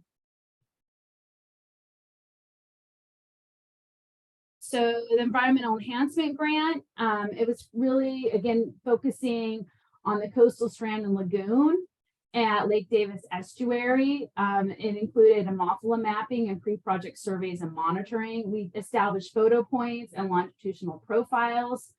It received 3 herbicide treatments in 2017 through 2018. And again, this area had about 30 acres of somewhat continuous beach grass in the foredune. And I will say we used about a 2% glyphosate in the beginning, and that was relatively ineffective. It basically just stressed the plant, it seemed like. And then we switched to about the 1% of Mazepur first treatment, and then 1.5 the second. We have done follow-up treatments about annually. This is funded with internal money from 2020 to 2022, and that additional proposition money or bond money. So here's some before and after pictures. We have, again, it's, pretty much beach grass. And then here's 2020.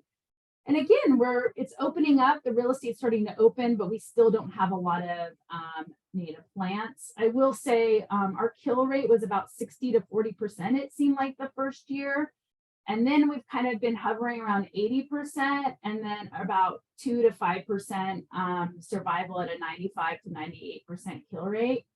And that's for a total of 5 treatments to date. And that's kind of where we've seemed to be just kind of holding the line. Here's another before, and here's another after.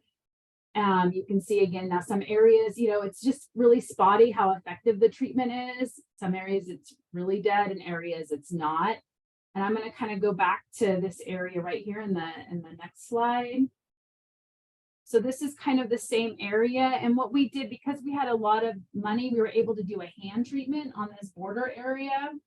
And what we saw is that once we did the first 2 hand treatments and we pile burned, this area really was colonized by native plants immediately. And so it was just this great area that then recovered quickly. And now as the beach grass starts to die, the native plants are expanding into the beach grass areas. So this wasn't really a part of the grant, but because, you have the crews out there and you're like, oh, we got to, empty the tanks. We expanded this area into the paleo dunes. I don't have any before pictures because this area wasn't a part of our photo monitoring, but this area responded quite well. It was a mix of beach grass to the west, and then to the east had ice plant. The ice plant, the kill rate was pretty immediate and fast. And that area received native plant colonization because either the seed bank was there or it was easily blown in to these areas. And the ice plant breaks down quicker than the beach grass. So again, it just seems like the natives can really take advantage of that. I will point out I had, I don't know if I showed the areas, but we have Lupinus boreas in this park unit. We don't have it at McCarricker. And it became a problem. It became, after a couple of years, once the beach grass started dying off, we noticed it invading into the beach grass areas. And this was kind of alarming for me because I don't want to trade beach grass for a pea. That's just not what I want to deal with, the seed bank. And so we kind of mobilized to really at least hold the line and not let it invade into the dead beach grass areas.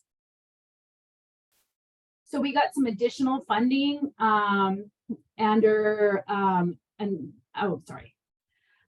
we got some additional funding. And so what we did is we basically treated an area just north of the EEF grant that was about 8.5 acres. And we just kind of like worked from a northerly to southerly to kind of treat any non-natives that we kind of had, with the main focus being in the Brush Creek area for this funding.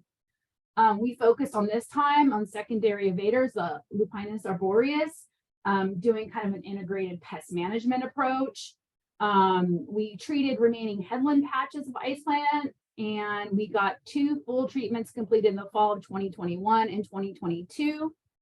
And with this additional pot of money, we were able to hire 2 forestry aides to work on lupin and ice plant resprouts and outlier infestation for this park unit. So again, having designated staff has just been tremendously helpful. And we developed an interpretation sign. So here's after the first treatment. So this is them spraying the second treatment. Here's the ice plant treatment. This was after just 1 treatment. And again, the natives, radish was kind of a problem in this area. So the radish and the lupin. So secondary efforts were really to kind of control those 2 species.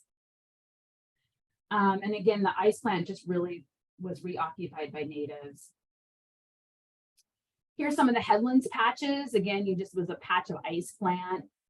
And then what this picture just shows is kind of, again, after the first treatment, we were kind of at the same level of mortality, around like 60%, just depending on location. Lessons learned from the Manchester State Park and Preserve, Dune, and Coastal Bluff restoration. The herbicide treatments, it's a greater cost to benefit than manual. You know, we can kind of just have the crews out there a couple times a year, and then we can really hit outlier populations really easily. It requires less follow-up. I think, again, combined with manual removal, there's added benefits. I think this is what that line shows you. And again, what they did up in Humboldt, you know, having that first manual removal maybe really helped the dune morphology recover quicker. The one concern that's kind of lingering is the breakdown of thatch. You know, opening up the real estate is very slow. This is a number of years out, and space is just starting to open up for native plants. And because of the thatch and the dead beach grass, you know, the seed bank is questionable. We don't really know if there's some seed bank or if it's because the area just hasn't opened and the sand isn't transporting. And then I would also like to add for the native plant recovery, you know, Manchester is an older, has an older stand of beach grass. And as we move south, where it's there's less native dune mat, native seed bank is questionable, the recovery. Yeah, and so again, I just said too that slower, the ice plant treatments, herbicide treatments were quite quicker, and the biomass breakdown was quicker. The seed bank was there, and they were in the adjacent habitat. And again, I just think, you know, you can't really turn your back for a minute because there's always secondary invaders. Lupinus is definitely a problem, arboreus, and requires future attention. And there's also New Zealand spinach on the site, and sea rocket and radish. So next steps, I try to find funding. I need funding to expand efforts to maintain treatments. We're interested in doing thatch removal techniques, like manual treatments, and maybe just creating some small openings, like cut, pile, and maybe burning those piles. Or also implementing broadcast burning, either on new treatments or on dead beach grass. Increase seeding efforts as needed. I think, you know, this fall we did some seed collection in the areas, and we use volunteers. Again, we don't have a huge volunteer force here in Mendocino, but we had a number of volunteers that showed up and helped spread the seed. So I think this is something that we will probably do if needed. We want to remeasure the profiles we took under the environmental enhancement grant, and maintain photo point locations. And again, I think like controlling Lupinus arboreus and other secondary invaders, it's kind of like you break it, you buy it kind of situation. So we just always have to keep up on those efforts. And I just want to say thank you. We've had a lot of funding opportunities. There's been a lot of participants. The 10-mile project had huge tribal involvement with Sherwood Valley and Coyote Valley. CMPS has always been a huge supporter locally here. We had some great CDFW regulatories who were very supportive. And a lot of people have either been past or present state park employees, helped on these projects. And I would also like to say thank you to our forestry aides. Our forestry aides do the heavy lifting out there. They really are the people that, you know, make this the places that they really are, which is extremely special. So with that, I just want to say thank you. And I know I was probably pushing the time. That's all right. We got you. Put a break right after you. No, just kidding. So thank you so much. That was fantastic. And I'm so jealous about the folks who get to go out there for the field trip tomorrow and the next day. Have never been up there and it just looks amazing. And what great work that you guys have been doing. Thank you so much.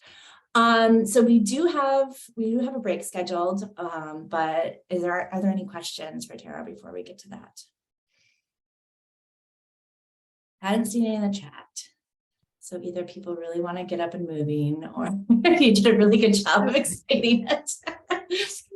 All right. Okay, John, I do see a hand. Unless, oh, that was applause. Sorry, that's just clapping. Thank you. Good point. All right. Well, thank you guys so much. We will take a quick 10-minute break and then we'll jump back on here. Well, 8-minute break. We'll jump back on in 8 minutes at 10:50. Thank you very much. And we'll hear from Lorraine, our other co-host. All right. See you in a minute. Okay, bye.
Hey everyone, I think we're back at time. Thank you for coming back. If you can hear my little voice. Great. So Lorraine, I hope you're there. You're next up in our list, our agenda for lingering legacy effect of invasion and restoration complicates coastal dune ecosystem restoration. Are you back? I am here. Yeah, sorry, I'm ready again. I'm more of a Teams person myself, so. Fair enough. All right, let's see here. Great. So yeah, I'll pass it off to you. Okay, great, thank you. And hold on. Just trying to get to. All right, can everyone see this? Yeah, that is perfect. Go for it. All right, all right. Good morning, everyone. I'm Lorraine Parsons. I'm the vegetation wetland ecologist at Point Reyes National Seashore. And I also just want to acknowledge the people who have been collaborating on this monitoring and research project with me as Savannah Fuqua, who will actually be presenting after me, Michael Spaeth, and Ben Yang, and Albert Barbaran from the University of Arizona, and Ben Becker, who's also with the National Park Service. So I just want to orient you first, because we've been kind of moving up and down the Pacific coast just to where we are. So Point Reyes National Seashore is located directly north of San Francisco. And this shows you, it's essentially mainly this peninsula here, and this is generally the project area. So Point Reyes was established in 1962, in part to save, preserve a portion of the diminishing seashore of the United States that remains undeveloped. But by the late 1990s, the park realized that much of the seashore had already been diminished, maybe not by development, but by invasive plants. Approximately 60% of the coastal bluff, dune, and scrub habitat have been invaded by two non-native species, which were primarily European beach grass and ice plant. We're not exactly sure how these species arrived at Point Reyes, but we believe they were planted in the early to mid 1900s to protect adjacent ranches, roads, and homes. So once established, these species can spread really quickly. Ice plant can spread as fast as 3 feet in a year, or beach grass is even faster rates. It can spread 6 to 7 feet in 6 months. And spread of these species, of course, poses some critical impacts to some of the unique resources here in Point Reyes. And these include some of the native dune plant species, such as the federally endangered Tidestream's lupin and federally threatened beach leah. We also have many California Native Plant Society listed species, including the bluff wallflower and dune gilia. Both these common and the rare plant species actually serve as nectar sources for the federally endangered myrtle silver spot butterfly. Point Reyes is also home to the western snowy plover. And of course, dense beach grass stands can provide cover for predators. And then it also encroaches into the foreshore, or the near shore, excuse me, and eliminates some of their nesting areas there. And lastly, beach grass also provides cover for native deer mice that actually have been found to eat up to 82% of the Tidestream lupin seeds at some of its populations. So concern about the loss of dunes and habitat for listed species prompted the park to embark on an ambitious dune restoration program starting in the 2000s. By 2023, we have removed 271 acres of invasives from about 482 gross acres of dunes. Project areas are shown here in this map. And then most of these projects have focused primarily on European beach grass, but there's also been ice plant removal as well. So one of the earliest projects was a manual removal project located just south of the mouth here at Abbott's Lagoon. And the issue was that manual removal was because you can see here them digging, but the rhizomes go down 3 to 12 feet, and they're typically the deeper in the foredune, which is where this project was. The other issue is that beach grass resprouts very easily, even from the smallest rhizome fragment. In this project area, we found that some of the areas actually required retreatment as much as 15 to 20 times to even begin to get close to control. So for this reason, the park actually decided to try a different method of removal, and it went to what we call mechanical removal. So what we do for mechanical removal is something called horizon flipping, which is where you take the top layer of what we call dirty sand, which means it has a lot of rhizomes. You put it to one side, you dig out the clean sand, you put it to the other side, you push in the dirty sand, and then you cap with the clean material. Because this approach seemed really successful, we went ahead and moved our restoration efforts southward into what we call the Abbott's Lagoon Coastal Dune Restoration Project area. This again is about 142 net acres of removal and about a 256 acre. Point out now that we did not do any active re-veg because we had native dune areas that could act as seed source.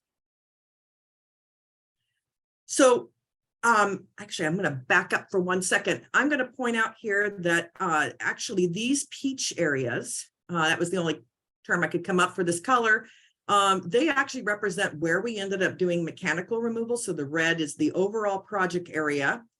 And the reason why that was limited was because mechanical removal ended up being very expensive, anywhere from $25,000 to $30,000 an acre. And it also had extensive indirect impacts on adjacent dunes, wetlands, and ranch lands due to excessive sand remobilization, or, as I heard earlier, aeolian activities.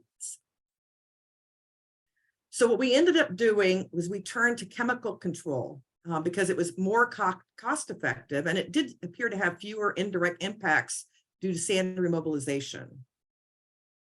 And we actually ended up using that method for our subsequent projects, which includes the AT&T Coastal Dune Restoration Project, which is located directly south of Abbott's.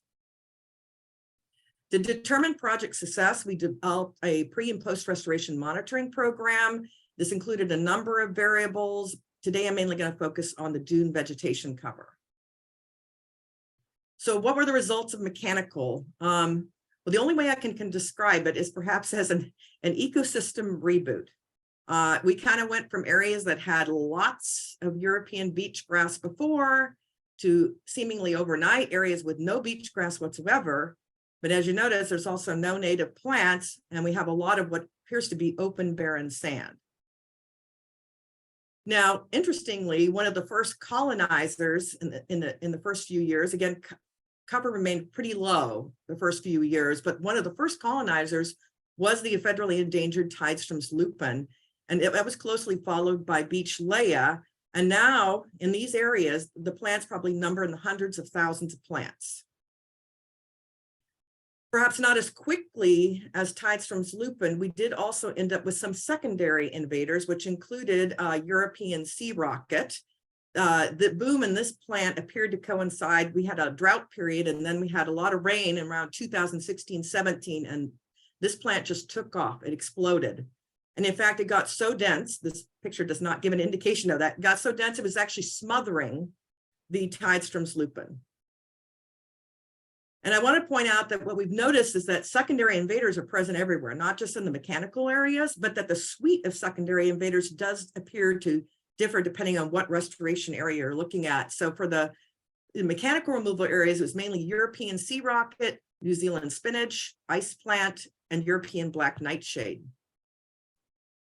So well into year 9 and 10, what we're seeing here in many areas is still very little native vegetation cover and a lot of bare ground, with the possible exception in recent years of some of the mechanical back dune areas. So in terms of herbicide, the results here were perhaps not as immediate and as dramatic as the mechanical removal area. We did have a huge decrease in primary invaders the next year. But as you can see from this photo, this is from AT&T, there's also very little in the way of bare ground. One of the nice things is that the backpack technique we use for spraying herbicide kind of fostered survival of the existing native plants and even allowed for establishment of new ones. But native plant cover did decrease immediately after treatment. One of the other ways that herbicide treatment differs very much from the mechanical removal is that after treatment, we ended up with standing dead European beach grass that seemed to decompose really slowly. You can see here, here's a 4-dune stand at AT&T 2 years post-treatment. Here is an area at Abbott's in the back dunes 5 years post-treatment, and we still have a lot of standing dead biomass. What eventually happens is this material starts to break down, and then it creates what we call thatch, like, large, thick duff layer. And that, of course, doesn't exactly make it easy for native plants to come in because there's no open area and light is being intercepted. So looking at the beach grass dynamics here, or the dead beach grass dynamics, what you see here is in the red is live beach grass, in the orange is the dead beach grass. And what we were looking at is at what point do we even reach like 50% of the cover of the original live beach grass? And it was about 2.5 to 3 years to get to even that point. The only area where we saw any kind of divergence from this was in the 4 dunes, because this is where beach overwash occurs. So it was essentially sand was coming in and blanketing this dead biomass. And also in contrast to mechanical removal, rare plant establishment here was relatively slow, understandably, because we had very few gaps or open space areas. And the only other areas we often saw was where we had some beach overwash. And I mentioned too that the suite of secondary invaders differs depending on the restoration area. Here in the back dunes, we were looking mainly at common groundsel, fescue brome, and bush lupin. I'm going to go with Tara on the idea that bush lupin became a huge issue. Ripgut brome, sow thistle, and New Zealand spinach. So looking at year 10 now at Abbott's, what we're seeing here is that secondary invader boom that I mentioned. Here you can see it, it's outlined in purple. That kind of increased and then it kind of dropped recently, but I have to say that I think that's more because we entered into a period of drought. The positive thing is you can see that native cover, which is shown here in green, increased, and slowly over time, again shown in orange, the dead beach grass is slowly getting down to almost infinitesimal levels. So just to give you a comparative view of these two different treatment methodologies, again, this is focusing on Abbott's at year 10. So we have herbicide treated back dunes on the left and mechanical 4-dune back dune on the right. You can see with non-native species cover, we see high levels here at the beginning. This is the beach grass before it's treated. So this is pre-restoration. We can see immediate drop, an increase here with secondary invaders.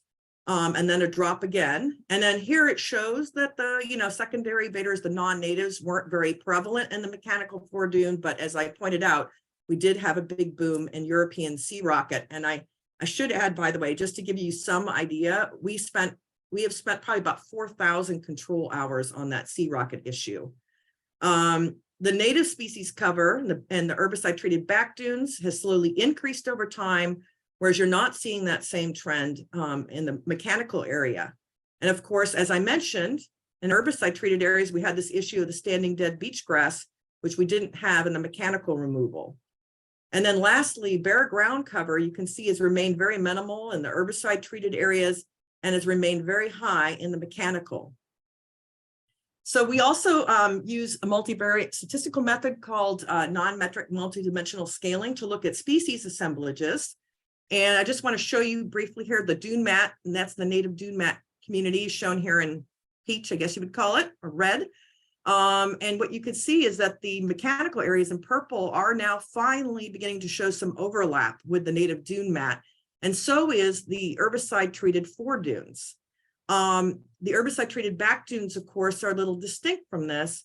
And that's actually not too surprising because we actually expect the herbicide treated back dunes to evolve more into another native dune community called native dune scrub. So this non-metric multidimensional scaling graphic shows essentially just the herbicide treated back dunes. The native dune scrub is in purple. And what you can see here is that the oldest treated back dunes are now finally beginning to show convergence with the species assemblages in dune scrub. But for the younger treated areas at AT&T, we're still not seeing convergence. So after seeing how things went out at Abbott's and some of our other project areas, we kind of took a step back and asked, are we missing the big picture here when it comes to invasives removals in dunes? And when is removing invasives simply not enough? And so, invasive plants don't exist in a vacuum. They're obviously interacting with their biotic and abiotic environment. And those interactions can actually change those environments, leading to what, we call invasion effects. And sometimes even when an invasive is removed, the invasion effect persists, creating legacy effects that last for years or even decades. Ice plant is one species that has very well documented invasion and often legacy effects on soil chemistry. Interestingly, the invasive and legacy effects of European beach grass have not been as well studied. Most of the studies seem to focus on why beach grass is more invasive outside its native range than inside of its native range, where, by the way, it behaves very nicely and only apparently establishes in the foredune. Because of this, we decided to actually initiate some studies in the seashore dunes looking at invasive and legacy effects. We looked at soil microbial communities and and soil chemistry. And at least the microbial study included 3 different types of invasion intensity: sparsely invaded, moderately invaded, and heavily invaded. And essentially what we found was that beach grass, when it invades, alters soil bacteria and fungal assemblages, and in some cases, richness. And in terms of soil chemistry, European beach grass invasion appeared to impact about 75% of the 19 soil chemistry variables that we analyzed. And just to give you a small snippet here, because I didn't have time to show you more of the results on this, we also seem to see that the effect was sometimes proportional to the invasion intensity. So on this graphic here, this is sparsely, moderately, and heavily invaded, and this is specifically looking at soil bacteria. And what you can see is that cellulitic bacteria were highest in the heavily invaded dunes, whereas nitrifying bacteria and fermentative bacteria were actually highest in the sparsely invaded dunes. So what do we see with restoration? Well, some invasion effects in soil microbia did not persist after restoration, including, by the way, the cellulitic bacteria dropped down. However, some did persist afterwards, and that, by the way, would also include the nitrifying bacteria. They still remained low after restoration. And we also noticed that the microbial communities of the herbicide-treated dunes showed strong overlap with the heavily invaded beach grass areas. In terms of soil chemistry, almost 2/3 of the invasion effects on soil chemistry persisted after restoration, particularly in the herbicide-treated back dunes. So these can be considered legacy effects. So interestingly, mechanical removal would seem to be a way to actually get away from the legacy effects, because it instantaneously eliminated them by flipping or inverting the soils. However, a 2013 study that one of our interns who was at UC Berkeley did found that we had actually lower rare plant germination and biomass in flipped soils relative to the native dune mat ones. And they believe that that might be because of a parasitic microbe. So in some ways, this could be regarded as a treatment effect, meaning that it's not necessarily associated with the fact that your beach grass was invaded there, but that the change happened because of the actual treatment itself. In terms of soil chemistry, mechanical removal had fewer legacy effects, but more treatment effects. So where do we go from here? Well, we're doing a bunch of follow-up collaborative research studies in the seashore dunes. For instance, we have a litter decomposition study, which Savannah is going to talk about next. We're also looking at soil decomposers. We're working on a microbial inoculation experiment. And actually, Savannah is also working on a mycorrhizal study as part of her dissertation project. And the whole idea is that we want to use this research as a framework to develop some adaptive restoration measures. And we're hoping to actually do an experimental project this fall. So what are the take-home messages here? I would say simply removing invasive plant species is not enough. You need to consider and deal with legacy effects left by invasives after they're removed, and possibly with some of the treatment effects too. And adaptive restoration measures may be needed to improve restoration success with measures targeted to particular habitats. For example, maybe we'll need to use prescribed burning to eliminate the necromass in the herbicide-treated back dunes. And of course, you need to be prepared for secondary invaders. That is certainly my take-home message from the Abbott's project, which I consider to be my training wheel project. But we obviously have had to deal, we're still dealing with European sea rocket, and we're recently trying to take care of the bush lupin problem as well. And I think, something that I think I took from what Andrea has said before is that long-term maintenance may be inevitable. And I have to say that's a message sometimes your managers may not want to hear, or funding agencies may want to hear, but you can't just do it and walk away. And I think that's true of any restoration project, Dune or not. So I'm not going to go through this whole thing, but this is truly how I have felt with this, where it's really been a push uphill to try to figure out what's going on here and try to create some really successful dune restoration projects. But I do feel we're moving toward that. So I just want to acknowledge again the collaborators, like both on the monitoring and the research. And then also there's a number of funding supporters. And I'll leave you with this picture. This again is the mechanical back dunes. And just to touch a little bit on these are actually snowy plover eggs in a Tidestrom's lupin. So I didn't have time to really talk too much about the plovers, but it actually sounded remarkably similar to what Tara had to say. So thank you. Great, thank you so much. And Lorraine did a lot of work trying to pull this conference together too. So I want to thank you specifically for kind of igniting all this fire to get everyone together. And thank you so much for your presentation. I agree that there's not a lot that we can completely walk away from in restoration, because we're constantly changing our own behaviors and activities as humans as well. So a very important message, even if it's not a message that folks want to hear. Yeah. Yeah. Anyway, so we are a little out of time. There's kind of some questions that were going around in the chat. I might suggest that you look at, Lorraine, but yeah, otherwise we will move on to Savannah for a change in plant litter decomposition following European beach grass invasion and implications for coastal dune restoration. So thank you so much, Savannah. Yeah, thank you. Let me get my screen shared, and then You're not in presentation mode. One sec. Let me open it in presentation mode. Yep. Finagle it a little. Okay. And then if wow, it is not wanting to open. Okay. If I go to slideshow. Okay, can you see that? Sorry. Yeah, it's not. Oh, look, yep, there it is. Got Perfect. it. Lovely. Great. Okay. Cool. I know it's hard because you can't test it ahead of time. I feel like with this. Yeah. All right. So you think I have it down by now, but fantastic. Go for it. Great. Thank you so much. Very convenient having Lorraine go before me, because it eliminates a lot of the introduction that I need to do.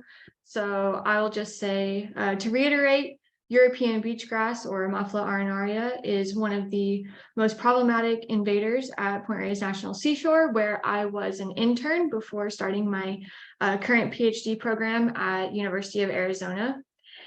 And like Lorraine was saying, a common method of dealing with beachgrass at Point Reyes is treating with herbicide, which has been successful in killing off beachgrass, but we still have this persistent necromass, this standing dead beachgrass that can take up to a decade after treatment to decompose.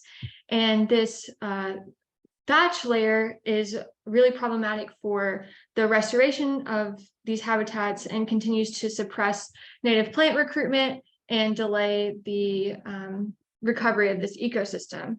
And so starting while I was still an intern at Point Reyes, we wanted to understand why this herbicide-treated beachgrass doesn't decompose. So we had seen previously, after some phytochemical analyses, that beachgrass at Point Reyes has relatively high carbon to nitrogen ratios compared to some native plants, which can contribute to delayed decomposition. And we also saw that the soil microbiomes differed across the native, invaded, and restored habitats. And specifically, as Lorraine was alluding to, we see significant changes in cellulolytic bacteria, which are an important class of decomposer bacteria that break down cellulose, which is an important step in the decomposition process. And so as we move from lightly invaded to heavily invaded habitats, we see a really drastic increase in cellulolytic bacteria, but then following herbicide treatment, there's a decrease in these bacteria. And this is a really compelling, potential mechanism underlying these differences in decomposition, but we also didn't have a direct measure of decomposition at that point.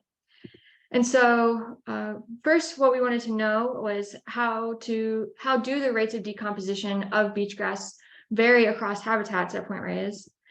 Is there a chance that herbicide is directly interfering with decomposition? So something about having the chemical residues on the material possibly contributing to this delayed decomposition. And lastly, what are the relative contributions of soil microbes as well as soil invertebrates? And so to answer these questions, we conducted a litter decomposition study. So we constructed litter bags from nylon mesh, and we had 2 different mesh sizes. So the larger mesh size, which was 1 millimeter, allows soil microbial community members inside, as well as some soil invertebrates, so mites and springtails. And these are invertebrates that would be less than 1 millimeter in size, so really tiny. And then we had a smaller mesh size of 60 microns that excludes everything but pretty much all soil invertebrates as well, but allows soil bacteria and soil fungi to contribute to decomposition. And by comparing across these mesh sizes, we could start untangling the relative contributions of these different soil community members. And then we also wanted to look at this potential direct effect of herbicide on the material. So we had both herbicide treated beachgrass as well as naturally senesced beachgrass from the same season. And so we had these full factorial blocks that we put out into 13 experimental plots at Point Reyes across a few different areas within the project area, as well as a little bit south. So we had 6 native dune scrub plots, as well as 4 herbicide treated plots, and then 3 that were heavily invaded by beachgrass. And we harvested the bags over the course of 13 months and dried and weighed the material to measure the change in mass, and then calculated the decomposition rate. And so before I start diving into the results, I want to orient you to these plots a little bit because they're going to get a little complicated here in a second. So here on the y-axis, we have decomposition rate, which was calculated according to the formula that was on the previous slide. And then each of these panels are going to correspond to our habitat type. So we have uninvaded, invaded, and herbicide treated habitats. And then within a panel, we have our 2 different mesh sizes, 60 micron and then 1 millimeter. And below that, I have these symbols to remind you what members of the soil community could be contributing to decomposition within those bags. And then lastly, we have our 2 different materials. So we have naturally senesced and herbicide treated beachgrass that will correspond to different colors.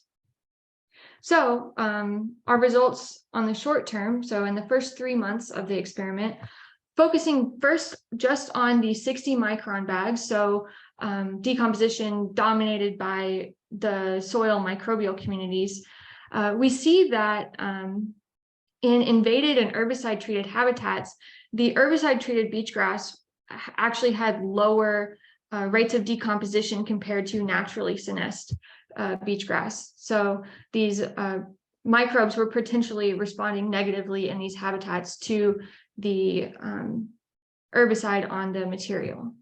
And then moving to the 1 millimeter mesh bags, we see a different pattern. So we actually see that in uninvaded and invaded habitats, the herbicide treated material had higher rates of decomposition compared to the naturally senesced beachgrass. And so, so in the 60 micron mesh, we are not seeing an overall effect of habitat at this point on rates of decomposition. But when we look at the 1 millimeter mesh, we're starting to see this trend of higher decomposition rates in invaded habitats compared to uninvaded and herbicide treated. And so taking these together, after the first 3 months, we did start to see some differences in decomposition rates across habitats.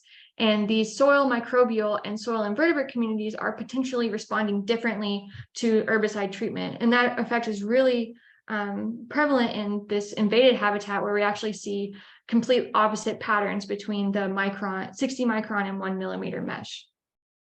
But of course, this is just over the first 3 months. And what we're really interested in are these long-term persistent effects of beach grass. And so to start to look at these longer term effects here also, so I still have 3 months on the left, but now these are our final decomposition rates measured after 13 months. And I want to point out that the decomposition rates are overall lower after 13 months compared to 3 months. And this makes sense because in the initial stages of decomposition, the really easily decomposed materials will start to break down, and what you're left with are the more recalcitrant, harder to break down materials. So decomposition rates will be overall lower. And we also see that this effect of herbicide treatment, where we see a difference between naturally senesced and herbicide treated material, these differences start to decrease and go away after 13 months. But we're still seeing this overall trend of higher decomposition in invaded sites. And just to show that a little more clearly, here I have decomposition rates just summarized by habitat, so across our different factors. And what we found was that decomposition rates were the highest in invaded habitats, and that herbicide treated habitats did not have significantly different decomposition rates compared to the native or uninvaded habitats. So what we learned from this experiment, so we found that decomposition rates did vary across habitats, with decomposition rates being highest in Ammophila invaded habitats, but no difference between native and herbicide treated. Herbicide might potentially have a direct effect on decomposition, but only in the short term. So in the first 3 months, and then after 13 months, those differences started to decrease. And then we're starting to see that potentially soil microbes and soil invertebrates are responding differently to herbicide treatment and having different effects across our different habitats. But I want to point out that the potential effects of soil invertebrates are inferred from these differences in our mesh sizes, and it would be really valuable to actually go out and compare the soil invertebrate communities across these habitats, because we don't currently have those data to link to these potential contributions to decomposition. And then we actually took samples at the end of the study and I've extracted the DNA from the soil, and I'm currently analyzing the soil microbial community to link to these changes in decomposition. But while we answered these sub-questions, we weren't able to yet address our overall question of why herbicide-treated beach grass doesn't decompose. And I want to point out that as we move from uninvaded to invaded to herbicide-treated habitat, there are a lot of things that are changing. So we have a change in the overall amount of plant cover, as well as the composition of the plant community. We also have a change in the amount and composition of the litter or detritus. And we've seen from previous studies that there's a change in the soil chemistry, as well as the soil microbial community composition. And all of these could contribute to these differences in decomposition. And so to start to really untangle what are the drivers of decomposition in this system, I used a structural equation modeling approach.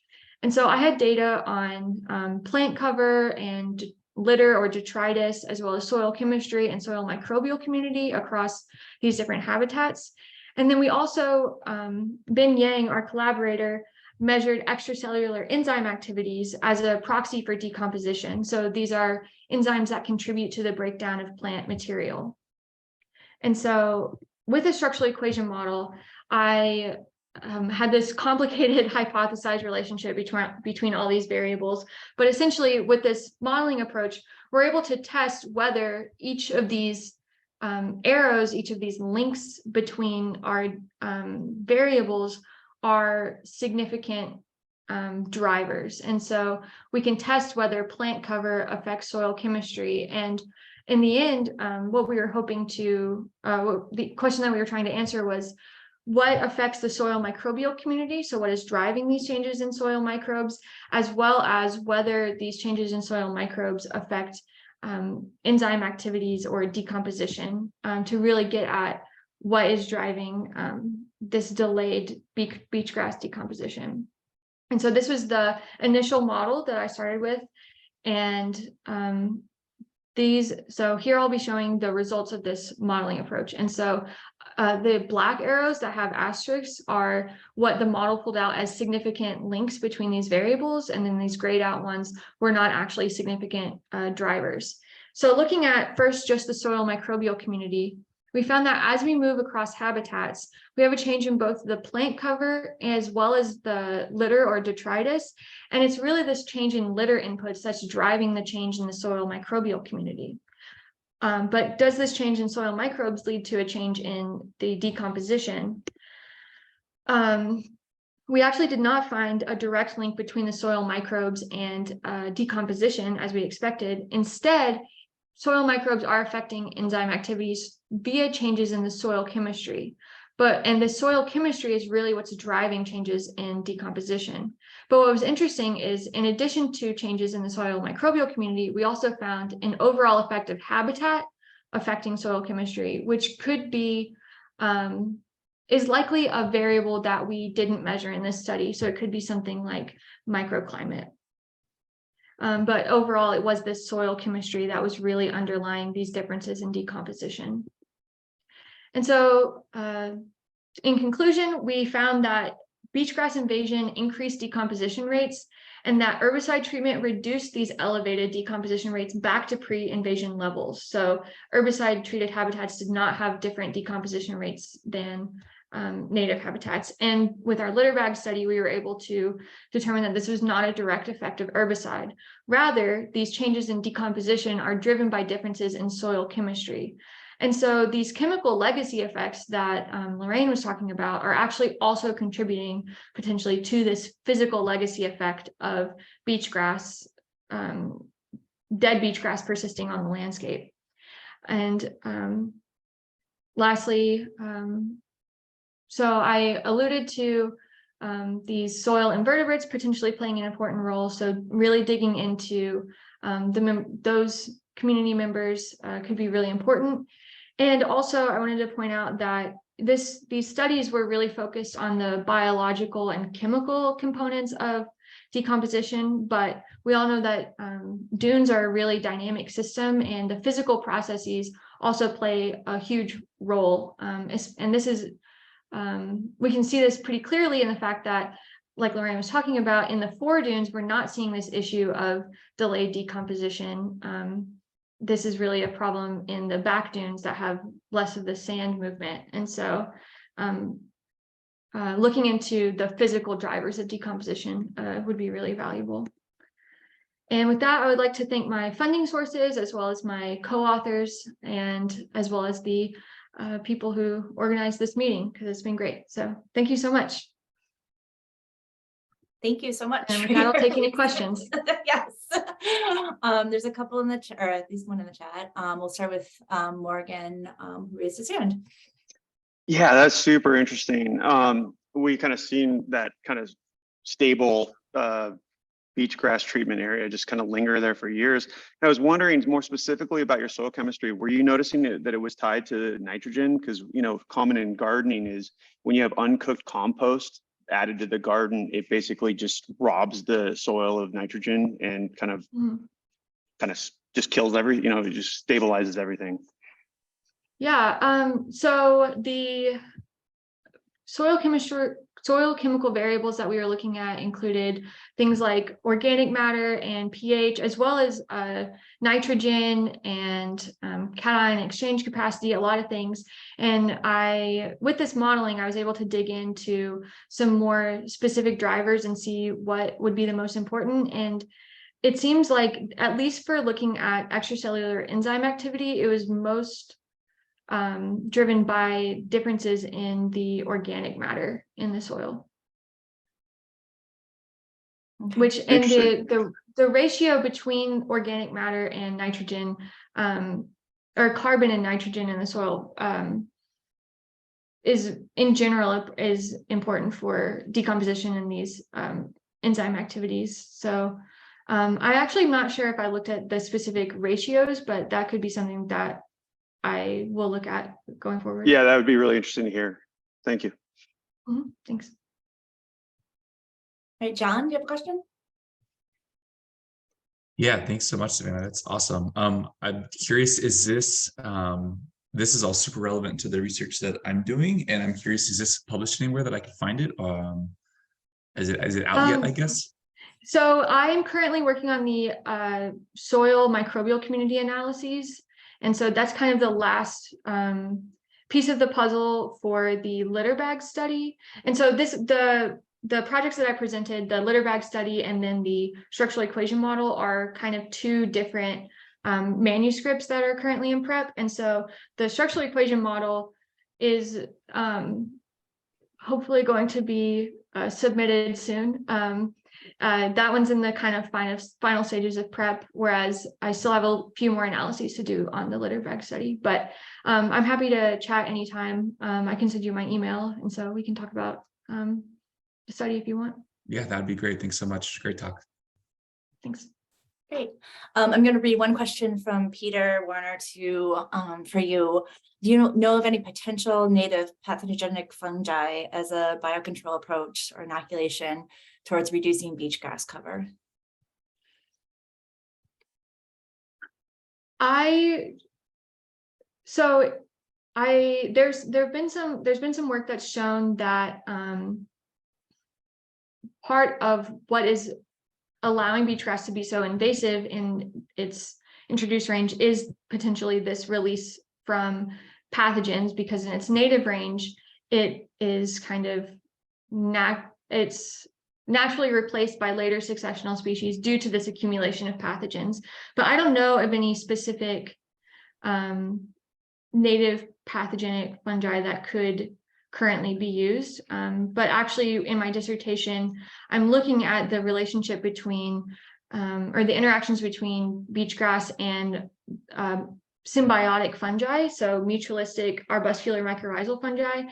And I'm really interested in looking at this component of pathogen protection that they might be conferring to beach grass. So I'll get back to you on that one, I guess. Yeah, very interesting stuff. Yeah, okay, very cool. Thank you. All right, we are going to move on to our next speaker. Thank you so much, Savannah. Thank you. That was fantastic. And we're going to move on to Dan Robinette with use of contouring as a tool to restore ecological succession within a coastal dune ecosystem.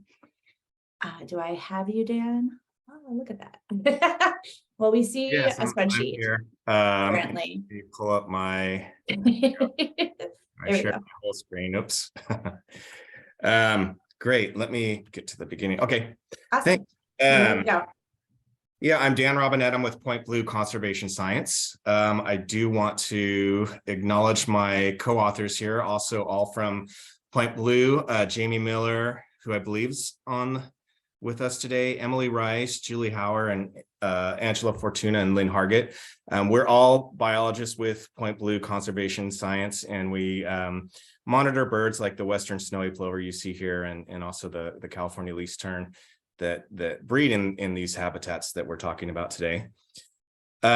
So our story today takes place at Vandenberg Space Force Base, formerly Vandenberg Air Force Base, but now it is a Space Force Base. And it's up here just north of Point Conception. And the great thing about having, rocket launches and missile launches is you have a lot of habitat that is pretty much undeveloped. And so with Vandenberg, we have about 13.8 linear miles of beach. We divide it into north and south beaches. So in the north, there's a lot of room for natural sand movement. So we see a lot of these really large blowouts that extend inland. And then on south beaches, it is backed by bluffs and the Union Pacific Railroad, so less room for movement.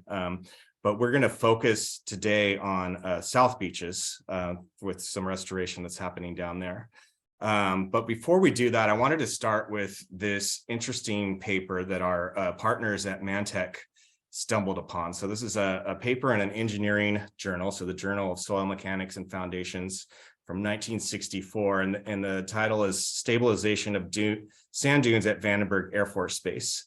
And in the paper, they note a serious problem was posed by the lack of stability of the terrain, which consisted mostly of active and secondary dunes. And, as a biologist studying birds like the plovers and the least terns, this actually seems like a really cool problem to have. But for these guys, when you're talking about trying to build structures that you can launch rockets off of, this is a problem, right? You need to stabilize these areas. And so one of the tools that they used was European beach grass, which we've heard quite a bit about already today. So it's just interesting to see this engineering paper using European beach grass as a tool, and you start to see, why we're having these issues up and down the coast of these invasive species. So I would like to, turn this problem on its head and come up with a new problem statement here, and that is, there's a serious problem is posed by the lack of natural sand movement due to overstabilization of core dunes by invasive plants like European beach grass. And so, again, like I said, our role in this project, Point Blue's role is monitoring the Western snowy plover. So I want to give a little introduction here about the Western snowy plover. It's a small shorebird, breeds on sandy beaches and dunes from Washington all the way down to Baja, California. And the key here is they prefer early successional dune habitat. So in our studies, we found that we find the highest nest densities where you have about 5 to 15% veg cover. And then, of course, due to habitat destruction and loss of breeding habitat, these guys are federally listed. So getting back to this issue of the dunes being overstabilized with this European beach grass and other invasives, there was an opportunity back in the early 2000s. There was some oil spill mitigation money that allowed for some veg removal to occur, and so this was led by Mantech SRS Technologies, and Morgan Ball is here as well. So a lot of this work was led by Morgan's team, and so I'll defer most of those questions in terms of restoration to him later. But beginning in 2009, there was some acacia removal, there was prescribed burning, and then that was followed up by some herbicide spray, and just kind of looking at some of the after of that, it did help open up some of the area, but of course you still have a lot of this lingering, both dead and live vegetation coming back. And so they decided to take a more aggressive approach and try some dune contouring, try to get rid of some of those deep roots that are left behind by the beach grass, et cetera. And so I'm going to be reporting on some of the results of this dune contouring that took place here at Vandenberg. There's 2 stretches that were contoured. So over the winter of 2013 and 2014, this stretch down here below, if you can see my cursor, North Beach was contoured, this light area that you see the hatching. And then over the winter of 2014 and 15, Wall Beach was contoured. And so that's this area here to the north. And a total of about 30.5 acres were contoured. And you can see the result of this is, we went from a state where you had a lot of vegetation to really just this open sand here. And so again, our role in this project is to look at the response of snowy plovers to this vegetation removal. So our questions were, first, was there a change in snowy plover nest distribution and density after contouring? We also wanted to look at whether nest hatch rates improved after contouring. And then overall, how long did the benefits of contouring last? And so we took basically a before after control approach to this. So for Wall Beach up to in the north, we had before data going all the way back to 2011, which is about when we started monitoring plovers at Vandenberg. And then we have after data that goes all the way to 2021 for this talk. We're still continuing to monitor the plovers. And then for Surf North, our before was 2011 to 2013, and after 2014 to 2021. And so our control and impact, so the impact would be the contour areas. So again, here's in the map up in the northern part, we have the wall contouring area, and then here's the Surf South, our Surf North contouring area. We looked at two reference areas, if you will. First, just looking adjacent to the contoured area, but also recognizing that even the adjacent area might be impacted by the contouring activity. So we chose a reference site also down to the south. So our in the graphs that I'm going to show you coming up, we'll have the contoured area, we'll have the adjacent areas, and then we'll have our control site to the south. Just looking at the initial response. So this is a map. This is shows the two contoured areas and nest distribution. So the orange circles are snowy plover nests, and the X's are snowy plover nests that failed. But you could see in both areas, so Wall and Surf North, prior to contouring, we really had all these nests pinned up against that foredune. There wasn't really they're really vulnerable to the tides. If we start at Surf North, where contouring first took place, here down in the bottom, you can see right after contouring, the nests move right into that contoured area. And over time, they start slowly coming back out towards the foredune and the beach here. And that's basically as vegetation is starting to fill in over time. If we go up top, for Wall Beach, again, contouring took place the winter of 2014-15. And again, we see a similar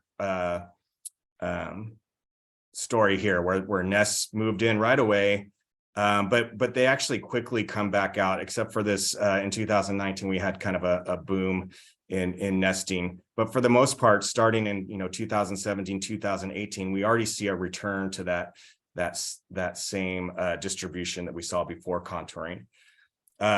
Looking at nest densities, and here we just looked at the peak densities. Snowy plovers will re-nest after the nests fail. So we try to just look at the peak window of nesting to get these densities. And so here again, we have Wall on top, Surf on the bottom. The gray line is our control area to the south. The blue line is the adjacent area, so the area adjacent to the contoured area, and then the green line is the contoured area. The break in the line here is when that contouring happened. And you can see at Wall, if we focus on the green line here, there was definitely a quick jump in nesting. So nest density, again, as we saw, increased right away, and then we get a very quick decrease aside from that little bump in 2019 that we also saw in the adjacent area. The response was quick, but then it went away pretty quickly. At Surf North, again, focusing on this green line, again, we see a big increase in nest density after contouring. And this is more of a slow decline in nest densities after that contouring. And one thing to note here is that the contouring approach is a little bit different between the two sites. Surf North, my understanding, and Morgan can correct me if I'm wrong, but this was more of that horizontal flipping that Lorraine was talking about. So digging deep and bringing that soil from below up to the surface. Whereas the contouring at wall was more of just a kind of a grazing over the top. And so I think that's plays a big part in terms of this response that we see. Things grew back quickly at wall, and we get, you know, a quicker decrease in the amount of nesting, whereas it's kind of a gradual decrease in nesting over time here at Surf North. In terms of the hatching success, we definitely see an increase in hatching success at Surf North. Not so much at Wall. The hatching success was already pretty good at Wall. They're doing well up here, so we don't really see an immediate response or anything obvious like we do at Surf South. I will say we are doing a more in-depth analysis of hatching success and looking at other factors like predation and trying to control for you know, other drivers of hatching success, so that we can try to pull this out, any impacts from the contouring out a little bit more. So that's a work in progress. But overall, I think, you know, like I said, that there definitely was an impact, a quick response in terms of the birds moving into these contoured areas. But then, as we could see, you know, here's March 2016. This is our Surf North site, and we could see that, you know, the plants are starting to fill back in. Here's another picture. So this is now 2021. You're starting to see hummocks form again. So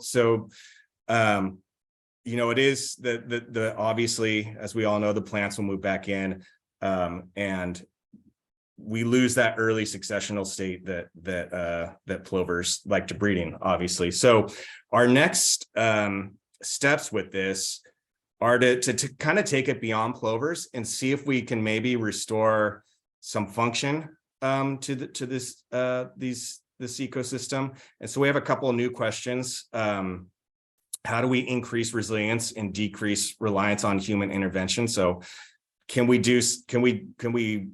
come up with a design that maybe allows for better natural sand movement and decreases the amount of contouring that we have to do to keep that early successional state for plover nesting?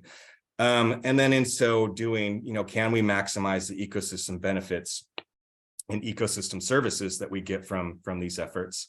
And so our new design is we're looking to take that 30.5 acres and go a little bit bigger, so 46 acres, and really enhance this habitat to increase diversity of available microhabitats, and hopefully that will then increase overall biodiversity.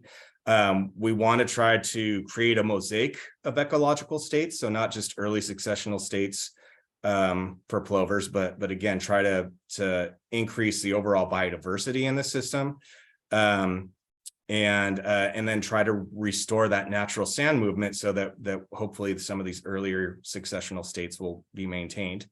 And so the approach is going to be using a combination of dune notching and dune contouring. So dune notching to kind of create that discontinuous foredune that Ian was talking about earlier this morning, and then contouring to open up some of that space, and then also use some herbicide treatments. And so here's our new design that we're working with Mantech, and we're getting some input from folks at UCSB as well to help us with this design.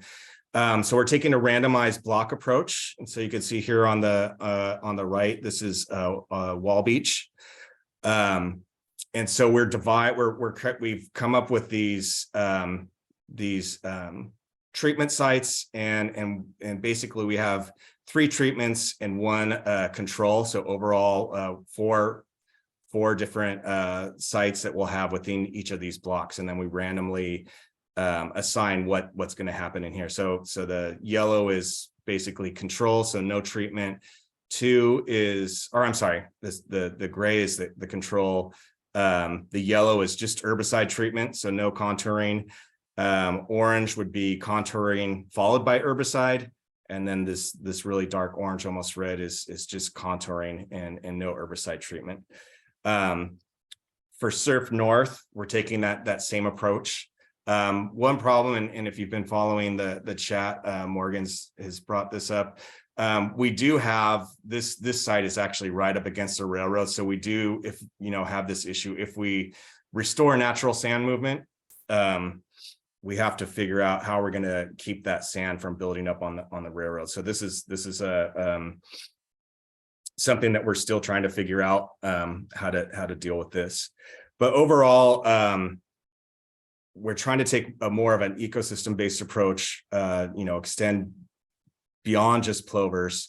And so some of the indicators that we plan on looking at during this process is for physical, obviously sand transport and storage, see if the ecosystem's behaving as we want it to.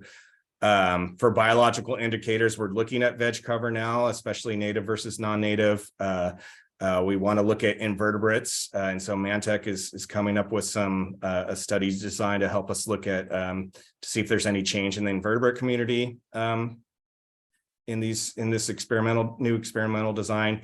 And then nesting birds, will still be looking at the plovers intensely, looking at not just nest abundance, but hatching success and fledging success, but then looking at other birds that would benefit from this as well. So killdeer, horned lark, savanna sparrows.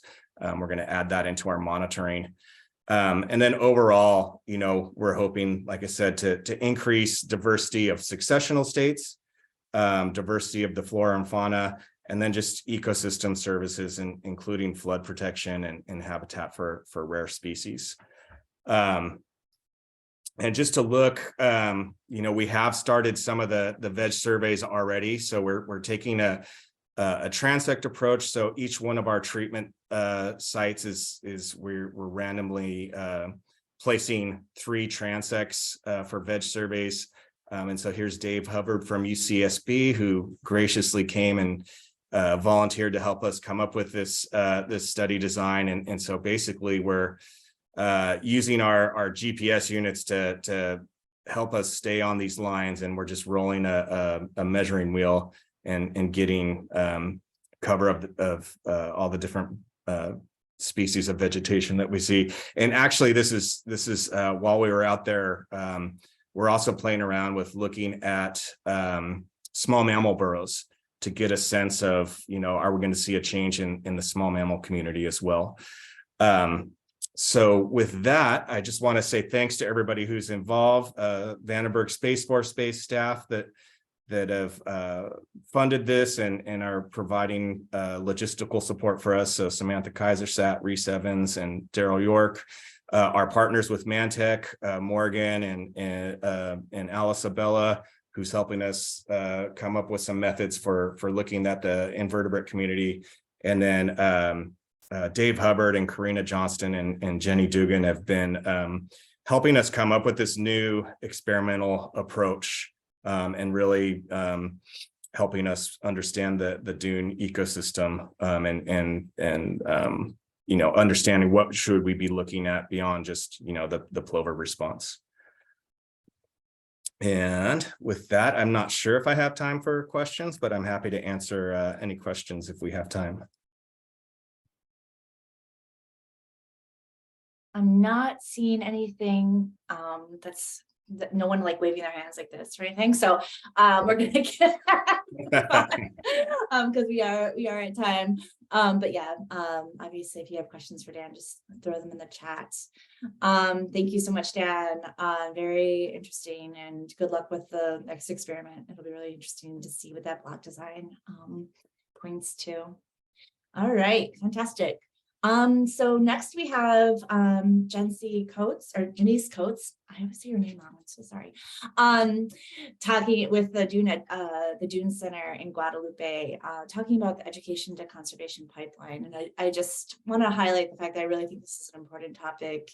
There's so many folks that love the beach, but maybe love the beach for reasons that, are different than some of the reasons we love the beach. So just making sure that we're communicating out as much as we possibly can about the specialness of these places.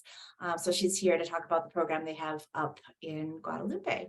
So can you share your screen now? You ready to go? Yep, I can Okay. go ahead and Make sure I am sharing the right thing.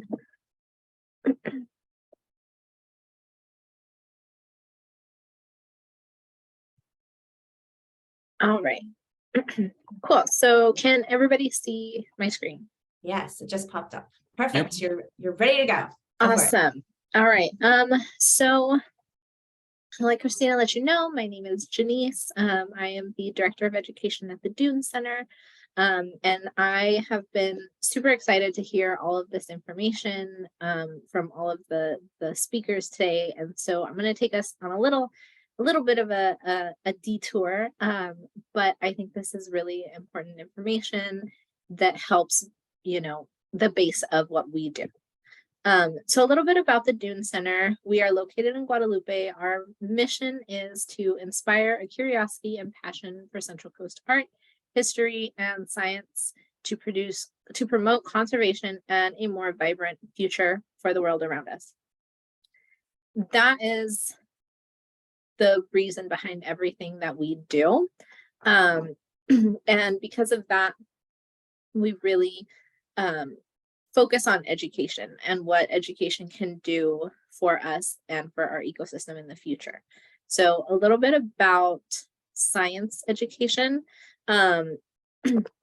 Science happens every day. You know, we make decisions about science when we're at the grocery store. We make decisions about, you know, what road we're going to take. It's all a little bit of that analyzing of data and how we do our own scientific analysis.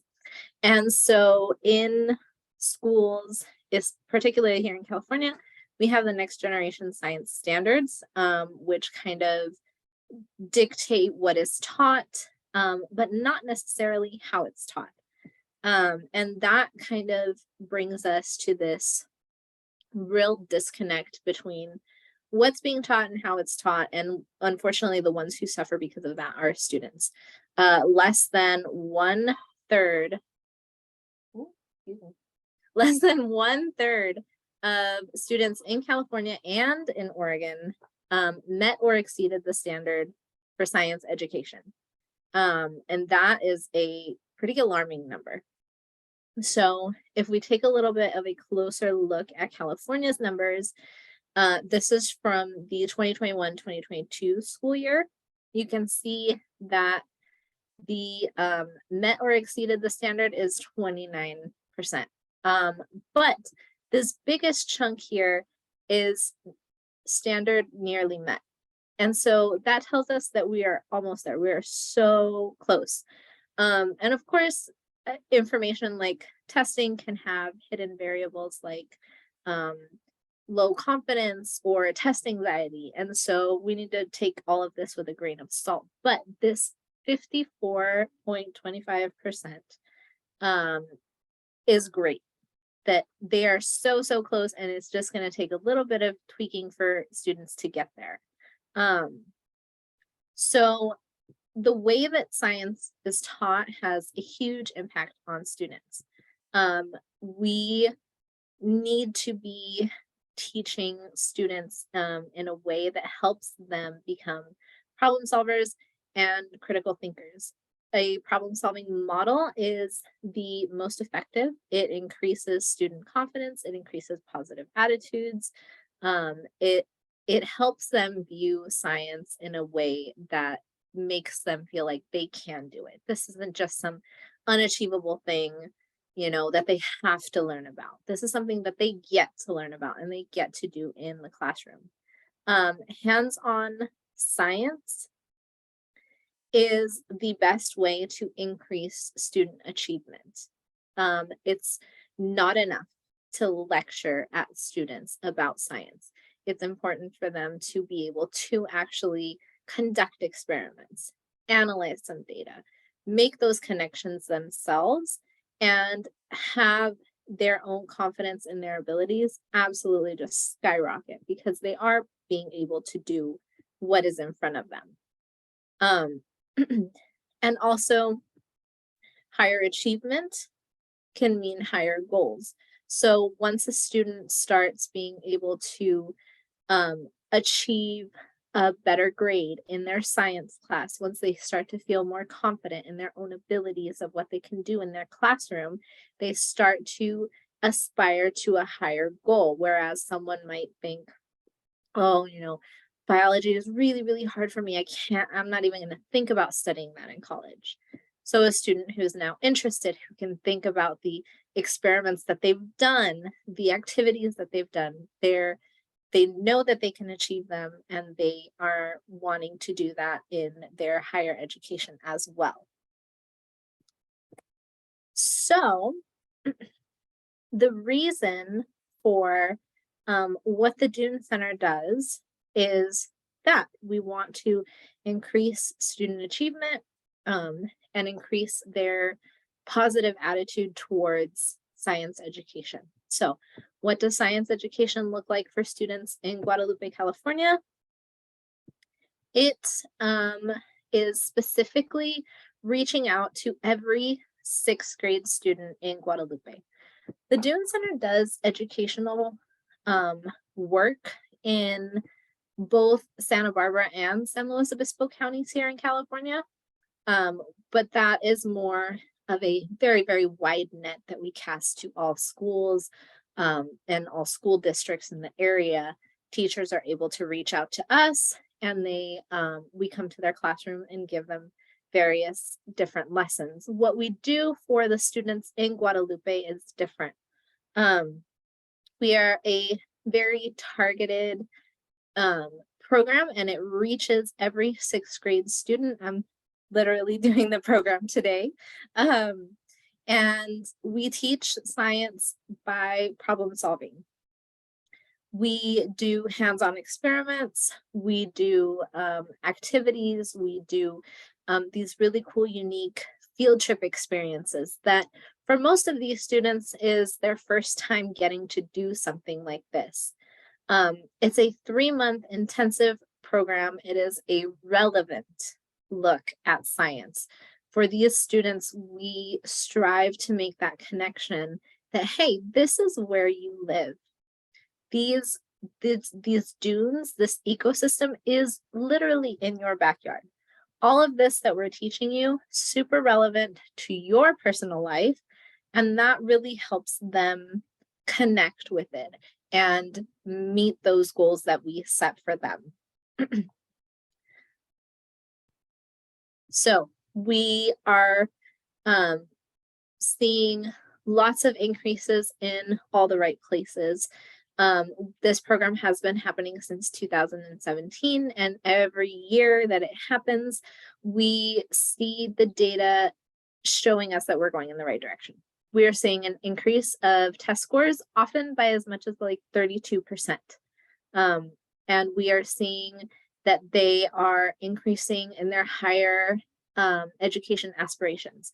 So whereas when they start out this program, we give them a survey and they'll check, oh, I'm going to finish high school and that's it. Or maybe I'll go to college. I don't know. Towards the end of the program, a significantly larger number of them are checking, yes, I will go to college. And another thing that we see is an increase in their confidence of their job attainability. So we'll ask students what job they want versus what job they think they will have. And after our program, we are seeing that those two correlate much more than they did the first time we administered the survey. So as they're learning more about science, as they are being able to complete these experiments, complete the hands-on activities, work through it, do the problem solving, gain these critical thinking skills, they are gaining confidence in their own ability. And that is whether the job is science related or not. This is purely an increase in their own confidence of their ability, which is really great to see. And all of this really translates to a student who is more ready to solve the ecological dilemmas that are facing their own backyard. They leave our program with an increase in their critical thinking skills, and they leave the program confident and secure in their own abilities, which is really one of our biggest goals. So that all being said, the Dune Center Explore the Coast program, it's always changing, it's always adapting, like any good education should. We are continuing to expand our program. We're continuing to reach these students well into high school, starting next year. We will be helping them foster their stewardship even more after they leave our program, as a part of a continued education throughout their time at the intermediate school and then in high school as well. The goal of our program is forming the next generation of conservationists. We open the doors for students to become biologists, ecologists, educators, and advocates. And really that's what we need, is we need people to start caring about the issues that face, our world much earlier than, when they're already through college, already through universities and working in their jobs. If we can get students to start earlier, we can take these problems head on as they're happening without having to, wait for the next generation to get there, because they're already forming their opinions and problem solving abilities for us. Great, thank you so much. Yeah, it's like, just to reiterate what you said, it's really important to get folks early and often and involved in these projects hands-on. That's also something I've heard from teachers. It's just the, getting them involved in genuine projects, working with biologists is really important. So I think it's all important that we try to reach in with ourselves and try to get out as much of that out as possible, because we all work so hard on our individual jobs, that we're actually supposed to be doing, but sharing and outreach opportunities is just so important. So thank you so much. Yeah, of course. All right, and any questions? I don't see anything. But yeah, so we're gonna break for lunch. I'm gonna pause recording, which means that if you did have questions for speakers, please feel free to jump on. I won't be recording anything that happens. I'm gonna work on trying to set up a poll a little bit later, but at any rate, have a great lunch, and I will see you back here in about an hour at 1 o'clock on the next presentation. Thank you.